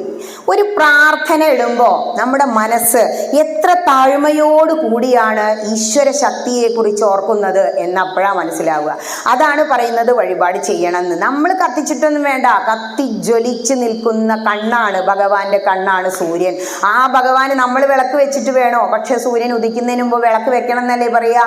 കാരണം ഭഗവാൻ സങ്കടത്തിലത്ര എൻ്റെ കുട്ടികൾ ഇരുട്ടിലാണോ എന്ന്. അപ്പം നമ്മൾ വിളക്ക് രാവിലെ ഉദയത്തിന് കത്തിച്ചു വെക്കുമ്പോൾ അല്ല, അഗ്നിദേവൻ കൂട്ടിലുണ്ട്, എൻ്റെ കുട്ടികളൊന്നും ഇരുട്ടിലല്ല, ആ അഗ്നിദേവൻ കൂട്ടിനുണ്ട് എന്ന് വിചാരിക്കൂത്രേ. അതാണ് അതിന് ഇടയിലുള്ള തത്വം. ഇങ്ങനെ ഭഗവാന്റെ അടുത്ത് വന്ന് ഈ പഞ്ചേന്ദ്രിയങ്ങളെയൊക്കെ സുഖിപ്പിക്കുമ്പോൾ നമ്മൾ വിളക്ക് വെക്കുന്നത് നമ്മുടെ കണ്ണിനെ സുഖിപ്പിക്കാനാ. ഭഗവാന്റെ മുന്നിൽ വിളക്കില്ലെങ്കിൽ നമുക്ക് ഇഷ്ടാവോ? ഇല്ല. നമ്മുടെ മനസ്സിന്റെ ഒരു സങ്കല്പം. ഇനിയിപ്പോൾ നോർത്തിലേക്ക് പോയി നോക്കൂ, അവിടെ വിളക്കും ഇല്ല, പൂജാരി ഇല്ല, ദേവസ്വം ബോർഡും ഇല്ല. നമ്മൾ തന്നെ കാശിനാഥൻ എന്ത് ചെയ്യുന്നു? പാല് കൊണ്ട് അഭിഷേകം ചെയ്യുന്നു, എരിക്കുമാല ചാർത്തുന്നു, ശിവലിംഗത്തിൽ തൊട്ട് തൊഴുത് നമസ്കരിക്കുന്നു. ഇത്രയേ ഉള്ളൂ. അവിടെ ഇവിടെയും തമ്മിലുള്ള വ്യത്യാസമാണത്. പക്ഷെ നോർത്തിലാണ് ഭഗവാൻ അവതാരെടുത്തതും കളിച്ചതും കുളിച്ചതും എല്ലാം.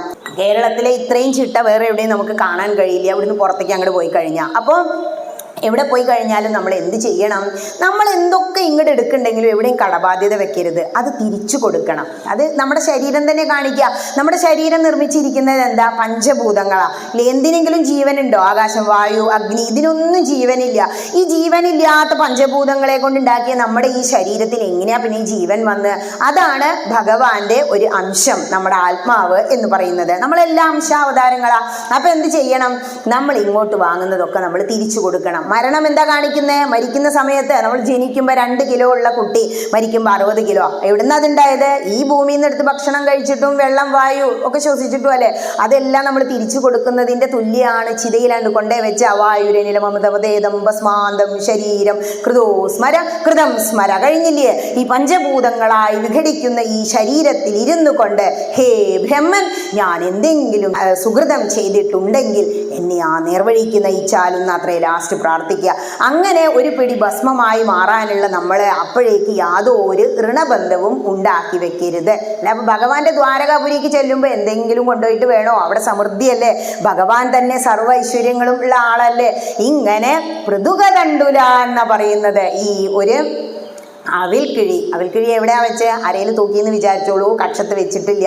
അങ്ങനെ അതും പിടിച്ച് അങ്ങനെ പോവുകയാണ്. ഒരു കാക്കൊട, ഒരു കീറക്കൊടയുണ്ട്, കീറിയ ഒരു തുണിയുണ്ട്, മുഷിഞ്ഞതല്ല കേട്ടോ, വൃത്തിയായിട്ട് അലക്കിയ തുണിയാ.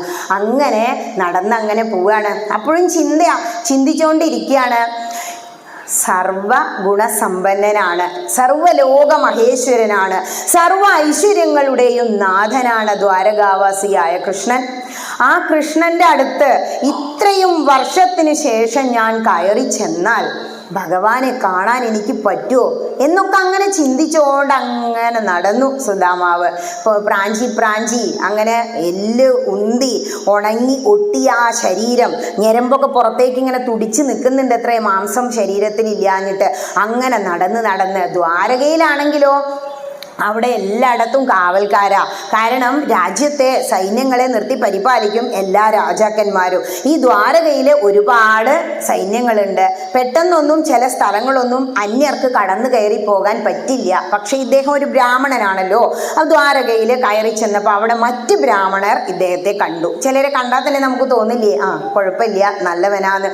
അതുകൊണ്ട് മറ്റ് ബ്രാഹ്മണർ വന്ന് കുശല പ്രശ്നമൊക്കെ നടത്തി അദ്ദേഹത്തെ കൈപിടിച്ച് കടന്നു പോകാൻ കഴിയാത്ത ഒരുപാട് കവാടങ്ങൾ കടന്ന് കൊണ്ടുപോയി. അവിടെ എത്തിയ സമയത്ത് ഇങ്ങനെ അന്തം വിട്ട് നിന്ന് നോക്കുകയാണ്. ദ്വാരകാപുരി കേട്ടിട്ടേ ഉള്ളൂ, എത്രയോ വർഷം മുമ്പ് കണ്ട കൃഷ്ണനാ, കൃഷ്ണന്റെ രൂപം ഇപ്പം എങ്ങനെയാണാവോ എന്നൊക്കെ വിചാരിച്ചുകൊണ്ട് ഈ സുദാമാവ് ഭഗവാന്റെ 16,000 പത്നിമാരും താമസിക്കുന്ന ഓരോ ഗൃഹങ്ങളിലേക്കും നോക്കി.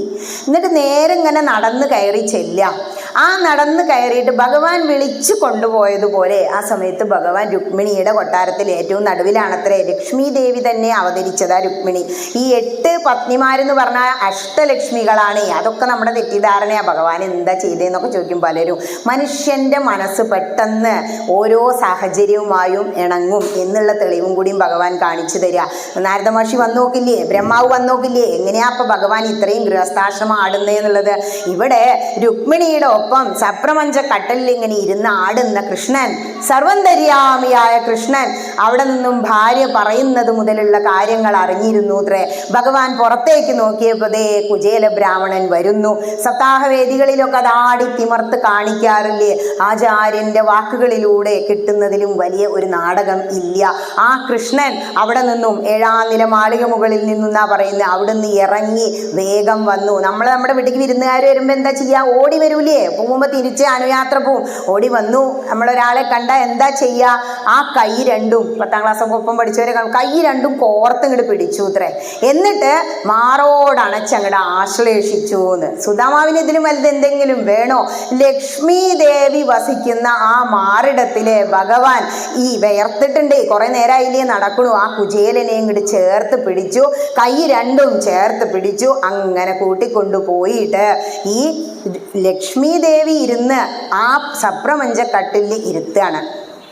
ആ സമയത്ത് നമ്മളാണെങ്കിൽ എന്താ വിചാരിക്കുക? അപ്പം നമ്മളിങ്ങോട്ട് വരുമ്പോൾ വാസുദേവപുരത്ത് അപ്പം ഇവിടെ ഇറങ്ങിയപ്പോൾ ടീച്ചർ എല്ലാ വർഷവും വരുന്നതല്ലേ, കൃഷ്ണൻ ഇങ്ങോട്ട് വന്നിൻ്റെ കയ്യിൽ പിടിച്ചാൽ ഞാനാണ് കരയുക. ഉറപ്പാണല്ലോ ഭഗവാൻ കരയില്ല.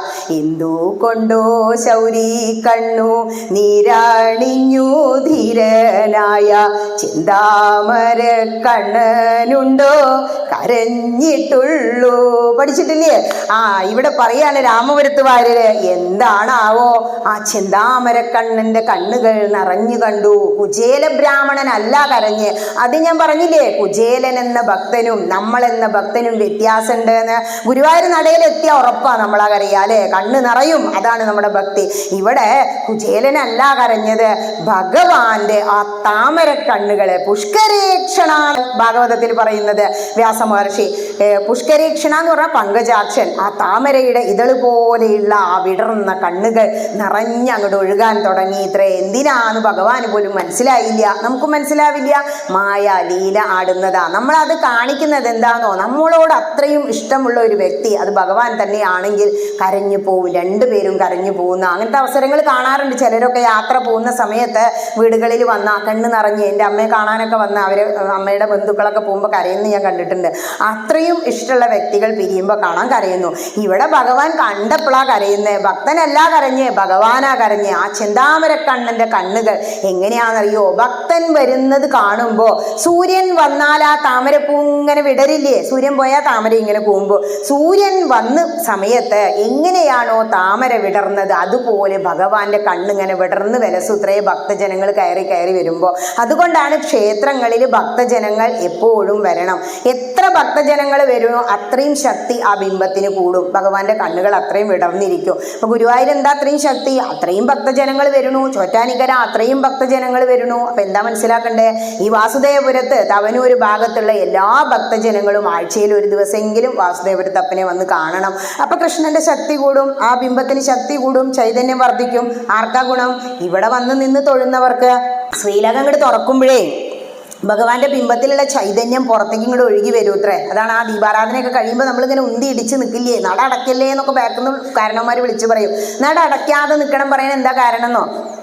രണ്ട് സൈഡിലും നിന്ന് കഴിഞ്ഞാലേ ആ ചൈതന്യം നമുക്ക് കിട്ടും. ആ ബിംബത്തിൽ നിന്നും ചൈതന്യം പുറത്തേക്ക് വഴിഞ്ഞൊഴുകും. ദീപാരാധന കഴിഞ്ഞിങ്ങോട്ട് തുറക്കുമ്പോൾ അതുവരെ അടച്ചിട്ടതല്ലേ, സർപ്പിളാകൃതിയിലാണത്രേ ഇത് വരിക. ഈ സർപ്പിളാകൃതിയിൽ വരുമ്പോൾ അത് നമ്മുടെ മേല് തട്ടണമെങ്കിൽ നമ്മൾ രണ്ട് സൈഡിൽ മാറി നിന്ന് തൊഴണം എന്നാണ് അതിനിടയിലുള്ള സയൻസ്. ഇനി ഇങ്ങനെ ഭഗവാൻ കുചേലനെ കൊണ്ടുപോയി സപ്രപഞ്ച കട്ടിലിൽ ഇരുത്തി കഴിഞ്ഞാൽ എന്താ ചെയ്യുക? അർഘ്യപാദ്യങ്ങളൊക്കെ കൊടുക്കില്ലേ? വേഗം പോയി ഭഗവാൻ തന്നെ ഓടിപ്പോയി കാഴ്ചദ്രവ്യങ്ങളുടെ ഒരു തട്ടൊക്കെ ഒരുക്കി വെച്ചിട്ടുണ്ട്. ഭഗവാൻ അറിയാലോ വരുന്ന്. അത് എടുത്തുകൊണ്ട് വന്നു കുചേല ബ്രാഹ്മണനെ കാല് കഴുകിക്കുക.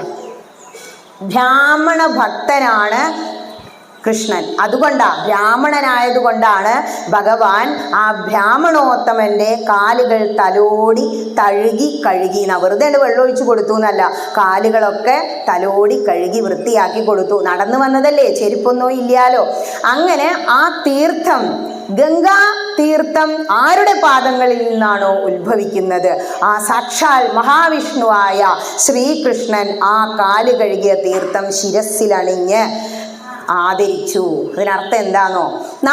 നമ്മുടെ വീട്ടില് ഒരു വ്യക്തി, പ്രത്യേകിച്ചും ഒരു ബ്രാഹ്മണോത്തമൻ കയറി വന്നാൽ, ബ്രഹ്മജ്ഞാനമുള്ള ബ്രാഹ്മണൻ കയറി വന്നാൽ അദ്ദേഹത്തെ അതിഥി ദേവോ ഭവ എന്ന വിചാരത്തിൽ, അതിഥി ദേവനാണ് എന്ന സങ്കല്പത്തിൽ ആദരിക്കണം. അദ്ദേഹത്തിനെ വേണ്ടതുപോലെ സൽക്കരിച്ച് ഊട്ടണം എന്നാണ് നമ്മളോട് പറയുന്നത്. ഒരു ഗൃഹസ്ഥാശ്രമിക്ക് ഐശ്വര്യം വരണം എന്ന ആഗ്രഹമുണ്ടോ അവനത് പാലിച്ചിരിക്കണം എന്ന് ഭഗവാന്റെ കർമ്മത്തിലൂടെ നമ്മളെ കാണിച്ചു തരിക. ബ്രാഹ്മണൻ, പണ്ട് അമ്മ പറയും ബ്രാഹ്മണ ശാപം കാല് പിടിച്ചാൽ പോവില്ല എന്ന്. അതുകൊണ്ട് കാടാമ്പുഴയ്ക്ക് വിടുമ്പോൾ പ്രത്യേകിച്ചും അമ്മ ഒരു 5 രൂപ, അന്നൊക്കെ 5 രൂപ ഉണ്ട്, 5 രൂപ തരും. ആ മുട്ടറുത്ത് കഴിഞ്ഞാലേ ഈ 5 രൂപ തൃപ്പടിയിൽ വെക്കണം കേട്ടോ. അപ്പം ആ തിരുമേനി നിന്നെ ഇങ്ങനെ അനുഗ്രഹിക്കും. ഞാൻ അതിന് വേണ്ടി തന്നെ ഇങ്ങനെ കാത്തു നിൽക്കും, എപ്പോഴാണ് അനുഗ്രഹിക്കണേന്ന്. ചിലപ്പോൾ അവിടെ തിരക്കിലാവും. പിന്നെ തിരുമേനി ഇതൊക്കെ തൊട്ട് ഇങ്ങനെ ആക്കുമ്പോഴേക്കും ഞാൻ കണ്ണു വിളിച്ച് നോക്കൽ തുടങ്ങിയിട്ടുണ്ടാവും. ഇപ്പം ഒന്നും ആ ഒരു സംസ്കാരമൊക്കെ ഇല്ലാതെ ആയി തുടങ്ങിയിരിക്കുന്നു അല്ലേ. അപ്പം തൃപ്പടിയിൽ പണം വെക്കരുത് എന്നാ. ബ്രാഹ്മണന് നമ്മൾ എന്ത് ചെയ്യണം? ദാനം, ദക്ഷിണ കൊടുക്കണം എന്നാണ്. അതാണ് ഹൈന്ദവൻ മനസ്സിലാക്കേണ്ടത്. ബ്രാഹ്മണനെ ബഹുമാനിക്കാത്തവൻ നശിക്കും. അതല്ലേ ആർക്ക് സംഭവിച്ചേ? മഹാബലിക്ക് സംഭവിച്ചേ. ബ്രാഹ്മണ നിന്ദ ചെയ്തതുകൊണ്ടല്ലേ. ഇവിടെ ഭഗവാൻ കുചേലന്റെ കാൽ തലോടി കഴുകി ആ തീർത്ഥം ശിരസ്സിൽ അങ്ങനെ ധരിച്ചു. അതിനുശേഷം വെറുതെ ഇരുന്നുവോ? ഇല്ല, അതൊക്കെ മാറ്റി വെച്ചു. എന്നിട്ട് എന്താ പറയുന്നതെന്നോ? ദാഹിച്ച് ക്ഷീണിച്ചല്ലേ വന്നിരിക്കുന്നത്, നല്ല ഭോജ്യ വസ്തുക്കൾ കൊടുക്കാം. അതിനു മുമ്പ് കീറിപ്പറഞ്ഞ കുപ്പായൊക്കെ അല്ലേ ഇട്ടിരിക്കുന്നത്, വേർത്തൊട്ടിയിട്ടുണ്ട്. അങ്ങനെ പറഞ്ഞ് ഈ വേർത്തൊട്ടിയ കുപ്പായൊക്കെ ഒന്ന് മാറ്റിക്കോളൂ, ഇന്ന് പോവേണ്ട, ഇവിടെ നിൽക്കാം. നല്ല പട്ടുവസ്ത്രങ്ങളൊക്കെ കൊടുത്തു. ആ സമയത്തെ പിന്നെ വേർക്കുന്നുണ്ടല്ലേ, രുക്മിണി ഒന്ന് വീശിക്കൊടുക്കൂന്ന്. സാക്ഷാൽ ലക്ഷ്മി ഭഗവതി അവതരിച്ചതാ രുക്മിണി ദേവി. ആ വെഞ്ചാമരം, ഇപ്പോഴത്തെ റിമോട്ട് ഫാനൊന്നുമില്ല, അപ്പൊ വെഞ്ചാമരം കൊണ്ടുവന്ന് വീശി ക്ഷീണം മാറ്റിക്കൊടുത്തു. സാക്ഷാൽ ലക്ഷ്മി ഭഗവതി ഒരു ഭക്തനെ മുന്നിൽ വീശിക്കൊണ്ടു നിന്നു എങ്കിൽ ഇതിലും വലുത് എന്താ കിട്ടാനുള്ളത്? കുചേലൻ അങ്ങനെ അന്തം വിട്ട് ഇരിക്കാത്രേ. എന്തൊക്കെയാ ഈ നടന്നുകൊണ്ടിരിക്കുന്നത്? ഭഗവാൻ കൃഷ്ണൻ എൻ്റെ കാല് കഴുകിക്കുന്നു, ബ്രാഹ്മണനാന്നുള്ള കൊണ്ട് മാത്രമാണ് അദ്ദേഹം ഇത് ചെയ്തത് എന്ന് മനസ്സിൽ ഉറപ്പിച്ച് വിശ്വസിക്കുക. എന്നിട്ട് അങ്ങനെ അന്ന് അവരുടെ കൂടെ വിശിഷ്ട ഭോജ്യങ്ങളൊക്കെ കഴിച്ച് അവിടെ താമസിച്ചു. അന്തം വിട്ടിങ്ങനെ ഇരിക്കുകയാണത്രേ. ഭഗവാൻ ആ കട്ടിലിൻ്റെ ഒപ്പം അങ്ങോട്ട് ഇരുന്നു. ആരുടെ കൂടെയാ ശരിക്കും ഇരിക്കേണ്ടത്? ലക്ഷ്മി ദേവിയുടെ കൂടെ. ആ സമയത്ത് ഭഗവാന് പിന്നെയും കുചേലനെ ആ ഒരു അവസ്ഥ ഇതൊക്കെ കണ്ടിട്ട് അങ്ങോട്ട് മതിയാവുന്നില്ല, കെട്ടിപ്പിടിച്ച് ഒരു ഉമ്മ അങ്ങോട്ട് കൊടുത്തു. ആ സമയത്ത് ഭാര്യമാരൊക്കെ ഗൃഹത്തിൽ നിന്ന് ഇറങ്ങി നിന്ന് നോക്കുന്നുണ്ട്. 16,008 അല്ലെ, 16,000 ഭാര്യമാര് ഗൃഹങ്ങളാ. അവരൊക്കെ നോക്കുന്നുണ്ട്. അവര് വിചാരിക്കുകയാണ് അത്രേ, ആലിംഗനം കിട്ടേണ്ട ലക്ഷ്മി ദേവി അപ്പുറത്ത് വീശിക്കൊണ്ട് നിൽക്കുമ്പോ ഒരു സുഹൃത്ത് അല്ലെങ്കിൽ ഏതോ കാലത്ത് കൂടെ പഠിച്ച് ഒരു ജ്യേഷ്ഠന്റെ പോലെ കയറി വന്ന ഒരു വ്യക്തിയെയാണോ ആലിംഗനം? അതും ഈ കണ്ടാൽ തന്നെ എന്താ ചന്തം തോന്നുന്നതിനെ ഉമ്മ വയ്ക്കുക അല്ലേ, പൂവിനെ കണ്ട ഉമ്മ വയ്ക്കാൻ തോന്നും. ഇത് കണ്ടാൽ വലിയ ചന്തമൊന്നുമില്ല, മെലിഞ്ഞൊട്ടി ഉണങ്ങി, ആ ശരീരത്തിൽ എന്ന് എണ്ണ കണ്ടതാണാവോ? ഒരു ഭാര്യയുടെ ഡയലോഗാണ് അത്ര. ആ സമയം പറയാ മറ്റൊരു സ്ത്രീ, ഭാര്യ തന്നെ 16,000 ഒരാള്, എത്ര കാലായി നാവോ ശരീരത്തിൽ എണ്ണ കണ്ടിട്ട്. മാത്രല്ല ഐശ്വര്യം ഒട്ടുമില്ല, ശരീരം നോക്കൂ മെലിഞ്ഞൊട്ടിയിട്ട്, അതുകൊണ്ടാണല്ലോ യാചിച്ചുകൊണ്ട് നടക്കണത്. ഇങ്ങനെയുള്ള ഓരോ കാര്യങ്ങൾ പറയാണ്. ആ സമയത്ത് ഭഗവാന് തോന്നുകയാണത്രേ, ഇത് പോരാ, ഇവർക്ക് മനസ്സിലാക്കി കൊടുക്കണം ഞാനും ഈ കുചേല ബ്രാഹ്മണനും തമ്മിലുള്ള ബന്ധം എന്നങ്ങോട്ട് തീർച്ചപ്പെടുത്തി. ഭഗവാൻ സർവന്തര്യാമിയാണ്, ഇവരുടെ ഭാര്യമാരെ മനസ്സിലെ വ്യാപാരം ചിന്തകൾ മനസ്സിലായി. അപ്പൊ അവർക്ക് മനസ്സിലാവാൻ വേണ്ടി, നമ്മളെ പോലെയുള്ളവർക്ക് മനസ്സിലാവാൻ വേണ്ടി ആ സപ്രമഞ്ചത്തിൽ ഇരുന്നു, കൂടെ തന്നെ കയ്യൊക്കെ കോർത്ത് പിടിച്ചിരുന്നിട്ട് ചോദിക്കുകയാണ്, ഹേ ബ്രാഹ്മണ സത്തമ, അങ്ങേക്ക് ഓർമ്മയുണ്ടോ നമ്മൾ സാന്ദീപനി മഹർഷിയുടെ ആശ്രമത്തിൽ ഗുരുകുലവാസം കഴിച്ചത്? ഒന്നും മിണ്ടണില്ലേ, ഇങ്ങനെ ആകെ അപ്സെറ്റ് ആയിരിക്കുക പറയില്ലേ. നമ്മൾ ഭഗവാനെ കണ്ട എന്താ അവസ്ഥ, ഇതന്നെ. അങ്ങനെ മുഖത്തേക്ക് നോക്കി ചിരിച്ചുകൊണ്ട് പുഞ്ചിരിച്ചുകൊണ്ട് ഇരുന്നു. അപ്പൊ വീണ്ടും പറയാ, അങ്ങ് ആ ഗുരുകുലത്തിൽ താമസം കഴിഞ്ഞ് സമാവർത്തനം കഴിഞ്ഞു പോയിട്ട് ഗൃഹസ്ഥാശ്രമി ആയില്ലേ? എന്താ സമാവർത്തനം എന്ന് പറഞ്ഞാ? സമാവർത്തനം എന്ന് പറഞ്ഞാ ഗുരുകുലം എന്ന് പറഞ്ഞാലേ പണ്ടൊക്കെ ഗുരുവിന്റെ ആശ്രമത്തില് എത്ര വലിയവനാണെങ്കിലും ചെറിയവനാണെങ്കിലും കുട്ടികളെ കൊണ്ടുപോയി ആകൂത്രേ. അതിപ്പോ രാജാവിന്റെ മക്കൾ ഉണ്ടായിരിക്കാം, ദ്രോണന്റെ കഥയൊക്കെ അങ്ങനെ വരുന്നുണ്ടല്ലോ. അതുപോലെ ഇവിടെ സാധാരണക്കാരൻ, ഇപ്പൊ കുചേല ബ്രാഹ്മണൻ, ഏറ്റവും ബ്രാഹ്മണനാണെങ്കിലും ഇല്ല, ധനം ഇല്ല, ഏറ്റവും പാവപ്പെട്ടവരാ, അവരെ കുട്ടീനെയും കൊണ്ടാക്കിയിട്ടുണ്ട്. യദുവംശത്തിലുള്ള കൃഷ്ണനെയും കൊണ്ടുവന്നാക്കിയിട്ടുണ്ട്. അവിടെ നിന്നാണ് അവർ കാണുന്നത്. എത്ര കാലമാണോ പഠനം ആവശ്യം, ഭഗവാൻ എത്ര ദിവസം പഠിച്ച്? 64 ദിവസം കൊണ്ട് 64 കലകളും പഠിച്ച കൃഷ്ണൻ പറഞ്ഞു ഇത്രേ, മതി, രക്ഷപ്പെട്ടു, ഇനി പഠിക്കണ്ടല്ലോ എന്ന്. ഈ കൃഷ്ണൻ 64 ദിവസം സാന്ദീപനി മഹർഷിയുടെ ആശ്രമത്തിൽ നിന്നു. ആ സമയത്ത് ഉണ്ടായ ബന്ധ, ഗുരുകുലത്തിൽ ചെന്ന അവിടെ വലിയവൻ ചെറിയവൻ ആഢ്യൻ എന്നുള്ള അഹങ്കാരമൊന്നും പാടില്ല. അതിനാണത്ര അവിടെ കൊണ്ടുപോയി ആക്കുന്നത്. ആ ബ്രഹ്മചര്യ കാലഘട്ടത്തില് നമ്മൾ എല്ലാ പഠനവും കഴിഞ്ഞ് തിരിച്ചു പോന്നു. അതാണ് സമാവർത്തനം. എല്ലാ പഠനവും കഴിഞ്ഞാൽ ഗുരുദക്ഷിണ വെക്കണം. ദക്ഷിണ അനന്തമാണ് എന്നാ പറയുക. അതിനാണ് ഈ ഒറ്റ രൂപ ചേർത്ത് കൊടുക്കുക. ദക്ഷിണ വെക്കുന്ന സമയത്ത് നമ്മളെ കൊണ്ട് കഴിയുന്നത് ഇതാ ശക്തി തഥാബലം. ഇപ്പൊ പാവപ്പെട്ടവനാണെങ്കിൽ എത്രയായിരിക്കും അന്ന് വെച്ചിണ്ടാവുക? കാലണയാവും ചിലപ്പെങ്കിൽ കുചേലൻ വെച്ചിട്ടുണ്ടാവുക, കൃഷ്ണൻ കുറച്ചുകൂടി വെച്ചിട്ടുണ്ടാവും, രാജാവിന്റെ മക്കളൊക്കെ ആണെങ്കിൽ സ്വർണ്ണ നാണയം തന്നെ വെച്ചിട്ടുണ്ടാവൂലേ. ഇങ്ങനെ അന്ന് സമാവർത്തനം, മനസ്സിലായില്ലേ? സമാവർത്തനം ദക്ഷിണയൊക്കെ ചെയ്തിട്ട് അങ്ങ് ഗൃഹസ്ഥാശ്രമം സ്വീകരിച്ചില്ലേ? രണ്ടാമത്തെ ആശ്രമം ഗുരുകുലം ബ്രഹ്മചര്യാണ് കേട്ടോ. അത് കഴിഞ്ഞാൽ ഗൃഹസ്ഥാശ്രമം. ഗൃഹസ്ഥാശ്രമി ആയില്ലേ? അങ്ങയെ കണ്ടിട്ട് ഒരു വിഷയസുഖങ്ങളൊന്നും അനുഭവിക്കുന്ന പോലെ തോന്നുന്നില്ലല്ലോ. അങ്ങേക്ക് സുഖമൊന്നും ഇല്ല അല്ലേ? അപ്പോഴും ഒന്നും മിണ്ടണില്ല, ഒരു ചെറിയ പുഞ്ചിരിയായിട്ട് ഇങ്ങനെ ഇരിക്കുക. പിന്നെയും ചോദിച്ചു, ഗൃഹസ്ഥാശ്രമി ആണെങ്കിലും അങ്ങേക്ക് വിഷയാസക്തിയൊന്നും അത്ര ഇല്ല എന്ന് തോന്നുന്നു, കുട്ടികളൊന്നും ഇല്ലേ? എന്താ അങ്ങൊന്നും മിണ്ടാത്തത്? ഇരിപ്പ് കണ്ട അങ്ങ് ഗൃഹസ്ഥാശ്രമി തന്നെ ആണല്ലോ എന്നൊക്കെ പറയാ. ഈ കഴിഞ്ഞ കാലത്ത് ഓരോ കഥകളും അങ്ങനെ ചോദിക്കുക. ആരെ കേൾപ്പിക്കാൻ വേണ്ടി? തൻ്റെ ഭാര്യമാര്, ഇവൻ ആരാണ്, എത്രത്തോളം ഇവനുമായി എനിക്ക് ബന്ധമുണ്ട് എന്ന് ഭഗവാൻ മനസ്സിലാക്കിക്കുക.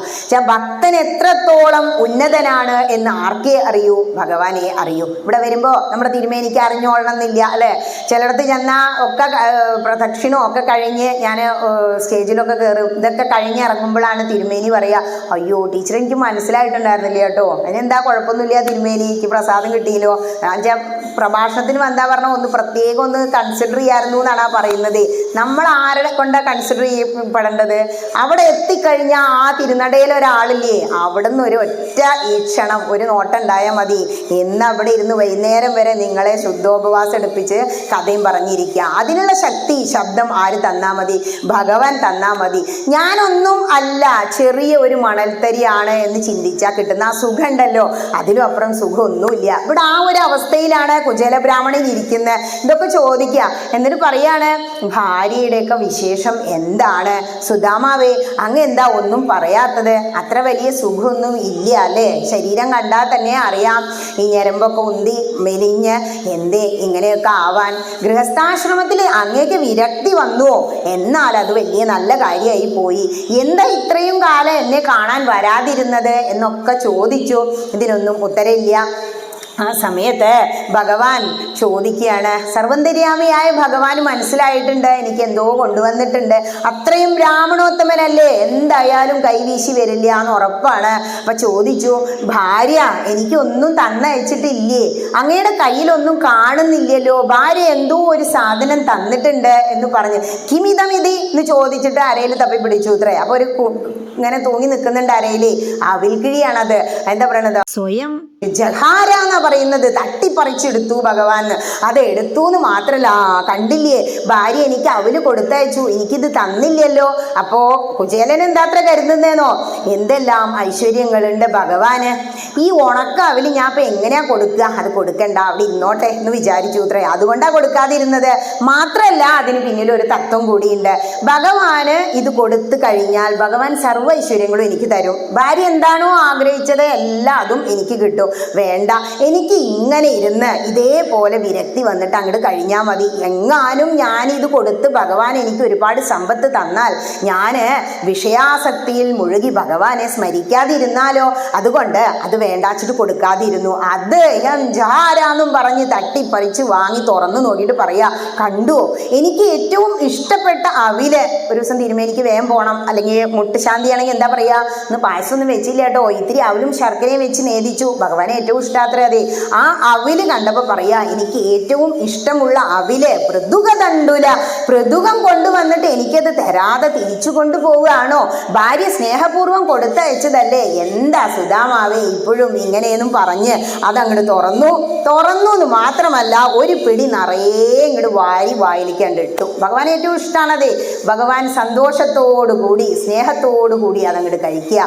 നമ്മളൊരു സാധനം കൊണ്ടുവന്ന, അപ്പൊ ഒരു വീട്ടിലേക്ക് നമ്മൾ ഓടി വരും, കുട്ടികൾ ഓടി വരുമ്പോൾ അവരുടെ കയ്യിൽ കിശ കൊടുക്കും. അവൻ അപ്പം തന്നെ അതൊക്കെ നുള്ളിക്കെട്ടഴിച്ച് അവന് ഇഷ്ടമുള്ള കിൻഡർ ജോയൊക്കെ ആണെങ്കിൽ അവിടെ തന്നെ നീര് കഴിക്കൂലേ. പാരൻസ് എന്താ ചെയ്യാ?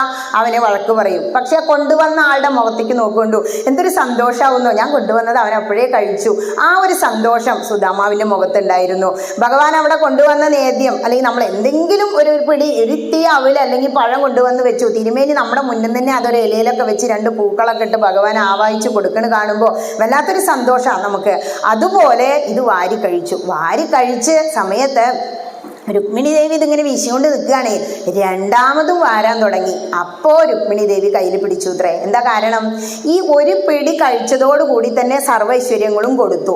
ഇനിയും അങ്ങ് ഇത് കഴിച്ചാല് അങ്ങ് ഭഗവാൻ ഭക്തന്റെ ദാസനായിട്ട് കൂടെ പോവും. മാത്രല്ല, ഞാൻ ദാസിയായിട്ട് അവിടെ വന്നിട്ടും ഇതിങ്ങനെ വീശിക്കൊണ്ട് നിൽക്കേണ്ടി വരും. അതുകൊണ്ട് ഇനി വേണ്ട, ആവശ്യത്തിനായി ഭഗവാനേ എന്ന് പറഞ്ഞു അത്രേ.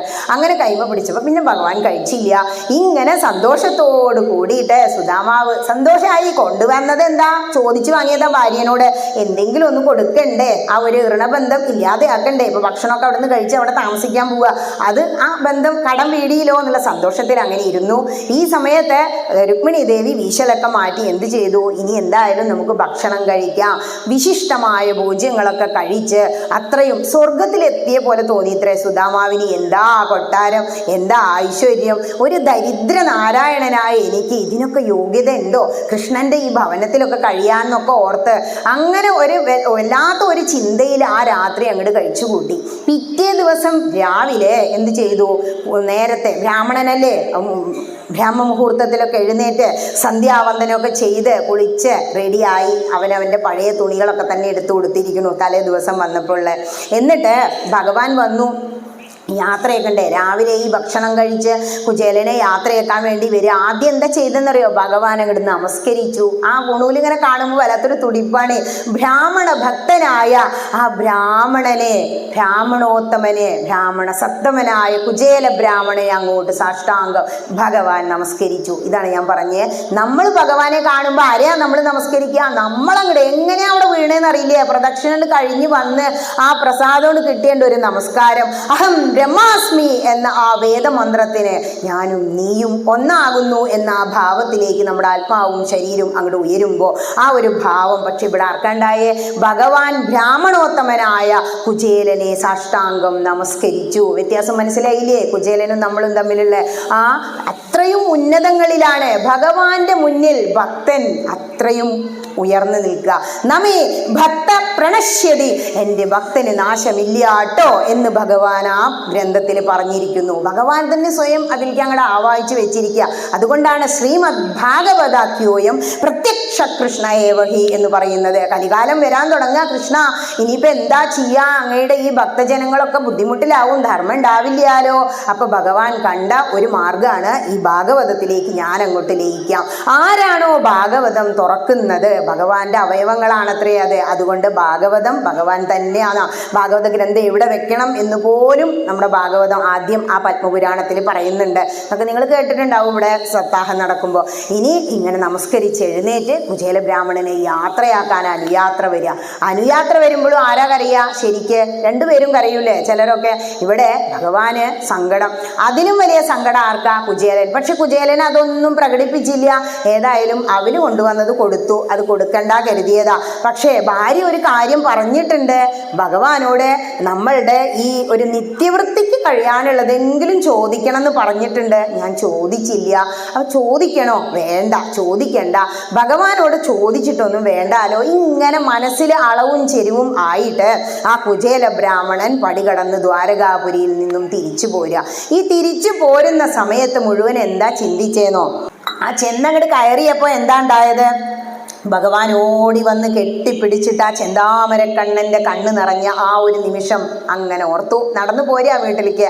വഴിയൊന്നും കാണുന്നില്ല. ഈ ചിന്തകൾ, ആ ഓരോ ചിത്രങ്ങളാ മനസ്സിൽ. അത് കഴിഞ്ഞിട്ടോ ഭഗവാൻ ആ കയ്യിൽ അങ്ങനെ കോർത്ത് പിടിച്ച അവസ്ഥ. അപ്പം എന്താ? ഭഗവാൻ ഒരു കാര്യം കൂടിയും പറഞ്ഞു ഇത്രയും അവിടെ ഇരിക്കുമ്പോൾ. അത് വിട്ടുപോയതാ. ഈ ഭാര്യമാർ പിന്നെയും നോക്കുക. ഈ പഠിക്കാൻ പോയ സമാവർത്തനം കഴിഞ്ഞിട്ടും ഇവർക്ക് മനസ്സിലായില്ല. അപ്പോൾ വീണ്ടും പറഞ്ഞു ഇത്രേ, ഹേ സുദാമാവേ, നമ്മളെ സാന്ദീപനി മഹർഷിയുടെ പത്നിക്ക് വേണ്ടി വിറക് പെറുക്കാൻ പോയില്ലേ? ആ പോയി എന്നുള്ള ഒരു ഭാവത്തിലിരിക്കുക. മിണ്ടുന്നില്ല, ചിരിക്കുന്നേ ഉള്ളൂ. ശബ്ദം കൂടി പുറത്തേക്ക് വരുന്നില്ല അത്രേ. ആ സമയത്ത് രാത്രി വരെ നമ്മൾ വിറക് പെറുക്കിയപ്പോഴേക്കും പെരുമഴയും കൊടുങ്കാറ്റും വന്നില്ലേ? ആ സമയത്ത് നമുക്ക് കുണ്ടും കുഴിയൊന്നും അറിയാത്ത തരത്തിൽ പെരുമഴ പെയ്ത് വെള്ളം പൊങ്ങിയില്ലേ? നമ്മൾ എന്താ ചെയ്തേ? ഒരു ഗുഹയുടെ ഉള്ളിൽ കയറിയിരുന്നു. രാത്രി വന്നപ്പോൾ പേടിയായിട്ട് നമ്മൾ കൈ കോർത്ത് പിടിച്ച് കെട്ടിപ്പിടിച്ച് ഇരുന്ന് ഉറങ്ങിയില്ലേ? രാവിലെ നേരത്തെ സാന്ദീപനി ഗുരു നമ്മളെ കാണാഞ്ഞിട്ട് ഓടി വന്നില്ലേ? രാവിലെ വന്നിട്ട് എന്താ ചെയ്തേ? ബാലപുത്രന്മാരെ എന്ന് വിളിച്ചില്ലേ? എൻ്റെ കുട്ടികളെ, കൊച്ചു കുട്ടികളെ എന്നാ വിളിക്കുന്നത്. ഗുരു പറഞ്ഞ കുറേ വാക്കുകൾ അവിടെ നമുക്ക് അറിയേണ്ട കാര്യങ്ങളാ പറഞ്ഞു കൊടുക്കുകയാണ്. ബാലപുത്രന്മാരെ എന്ന് വിളിച്ച് നമ്മളതിനെ രക്ഷിച്ചു കൊണ്ടുപോകാൻ വന്നപ്പോൾ ഒരു കാര്യം പറഞ്ഞില്ലേ? എന്താ പറഞ്ഞ്? ഗുരു ദക്ഷിണ ഇതിലും വലുതായിട്ടൊന്നും ഇല്ല എന്നാത്രേ പറഞ്ഞ്. കാരണം പ്രാണികൾക്കേറ്റവും പ്രിയം പ്രാണനോർക്ക നീ എന്നാണ്. ഈ പ്രാണികൾക്കെല്ലാം അവരുടെ ശരീരത്തിനോടാ. നമ്മളൊരു ഗ്രൂപ്പ് ഫോട്ടോ കണ്ട ആരെയും ആദ്യം നോക്കുക? നമ്മുടെ ഫോട്ടോ നന്നായിണോന്നാ നോക്കുക അല്ലേ? കണ്ണാടിയുടെ മുന്നിൽ നമ്മൾ നിൽക്കുമ്പോൾ നമ്മളെ കാണുള്ളൂ. പിന്നെ നമ്മളെ കാണുന്നില്ല. ഈ അണിഞ്ഞൊരുങ്ങണമൊക്കെ ആർക്കാം? മറ്റുള്ളവർക്ക് സുഖിക്കാൻ വേണ്ടിയിട്ടാണ്. നന്നായി കാണണം, നല്ല പേഴ്സണാലിറ്റി, അതാ. ഇങ്ങനെ ആ ഓരോ വ്യക്തിയും അവനവൻ്റെ ശരീരത്തെ തന്നെയാണ് സ്നേഹിക്കുന്നത്. ഈ ശരീരത്തെ പോലും ഒരു ഗുരുദക്ഷിണ പോലെ ഗുരുപത്നിക്ക് വിറക് കൊടുക്കാൻ വേണ്ടി നിങ്ങൾ ശരീരത്തെ സമർപ്പിച്ചുകൊണ്ട് ഈ കാട്ടിൽ വന്ന് പേടിച്ച് ഇനിയിപ്പോൾ വല്ല പുലിയും പിടിച്ച് തിന്നാൽ ശരീരം നഷ്ടപ്പെടൂലോ, എന്നിട്ടും നിങ്ങൾ ഗുരുപത്നിക്ക് വേണ്ടി അതിന് തയ്യാറായില്ലേ? ഇതിനും വലിയ ഒരു ഗുരുദക്ഷിണ ഇല്ല. അതുകൊണ്ട് ഇനി നിങ്ങൾക്ക് ഞാനൊരു അനുഗ്രഹം തരാം. എന്താ അനുഗ്രഹം കൊടുത്തത്? ഞാൻ നിങ്ങൾക്ക് പഠിപ്പിച്ചു തന്ന വേദം ഒരിക്കലും മറക്കാതിരിക്കട്ടെ. ബ്രാഹ്മണരുടെ ആ ഗുരുക്കന്മാരുടെ അനുഗ്രഹം അത് ജീവിതത്തിലുടനീളം ഉണ്ടാവുന്ന.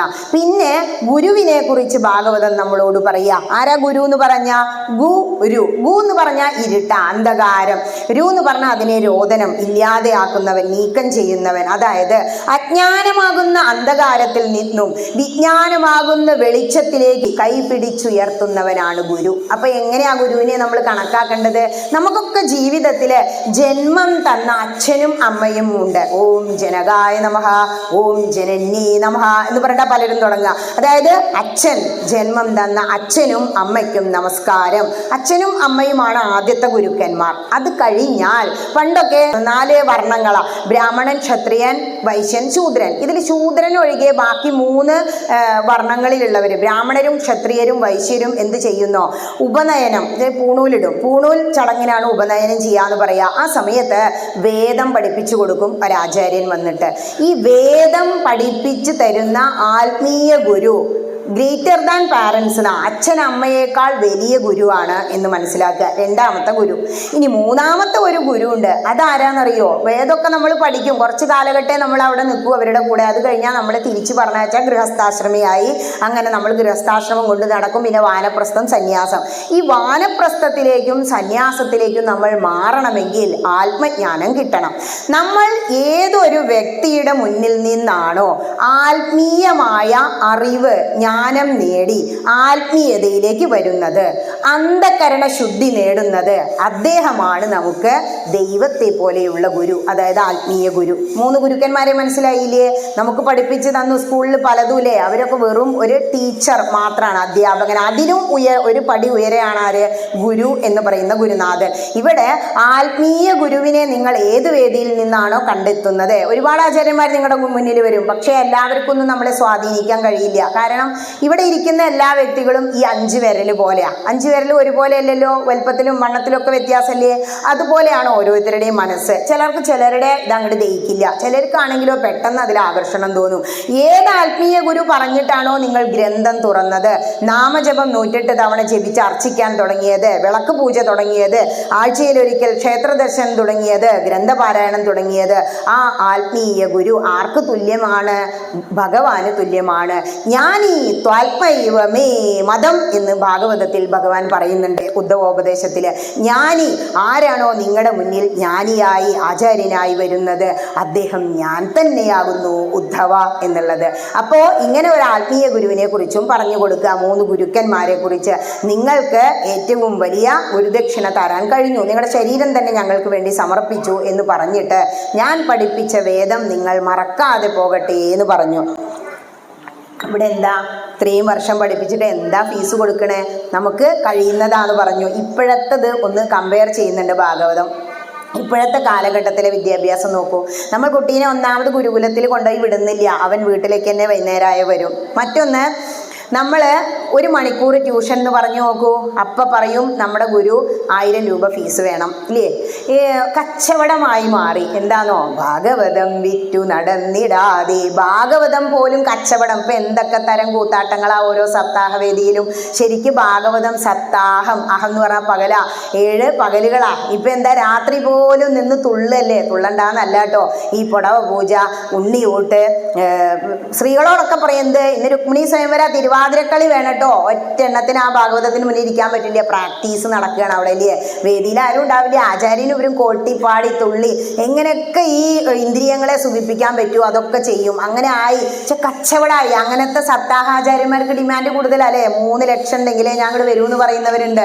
ശരിക്കും ഭാഗവതം വിൽക്കരുത് എന്നാ.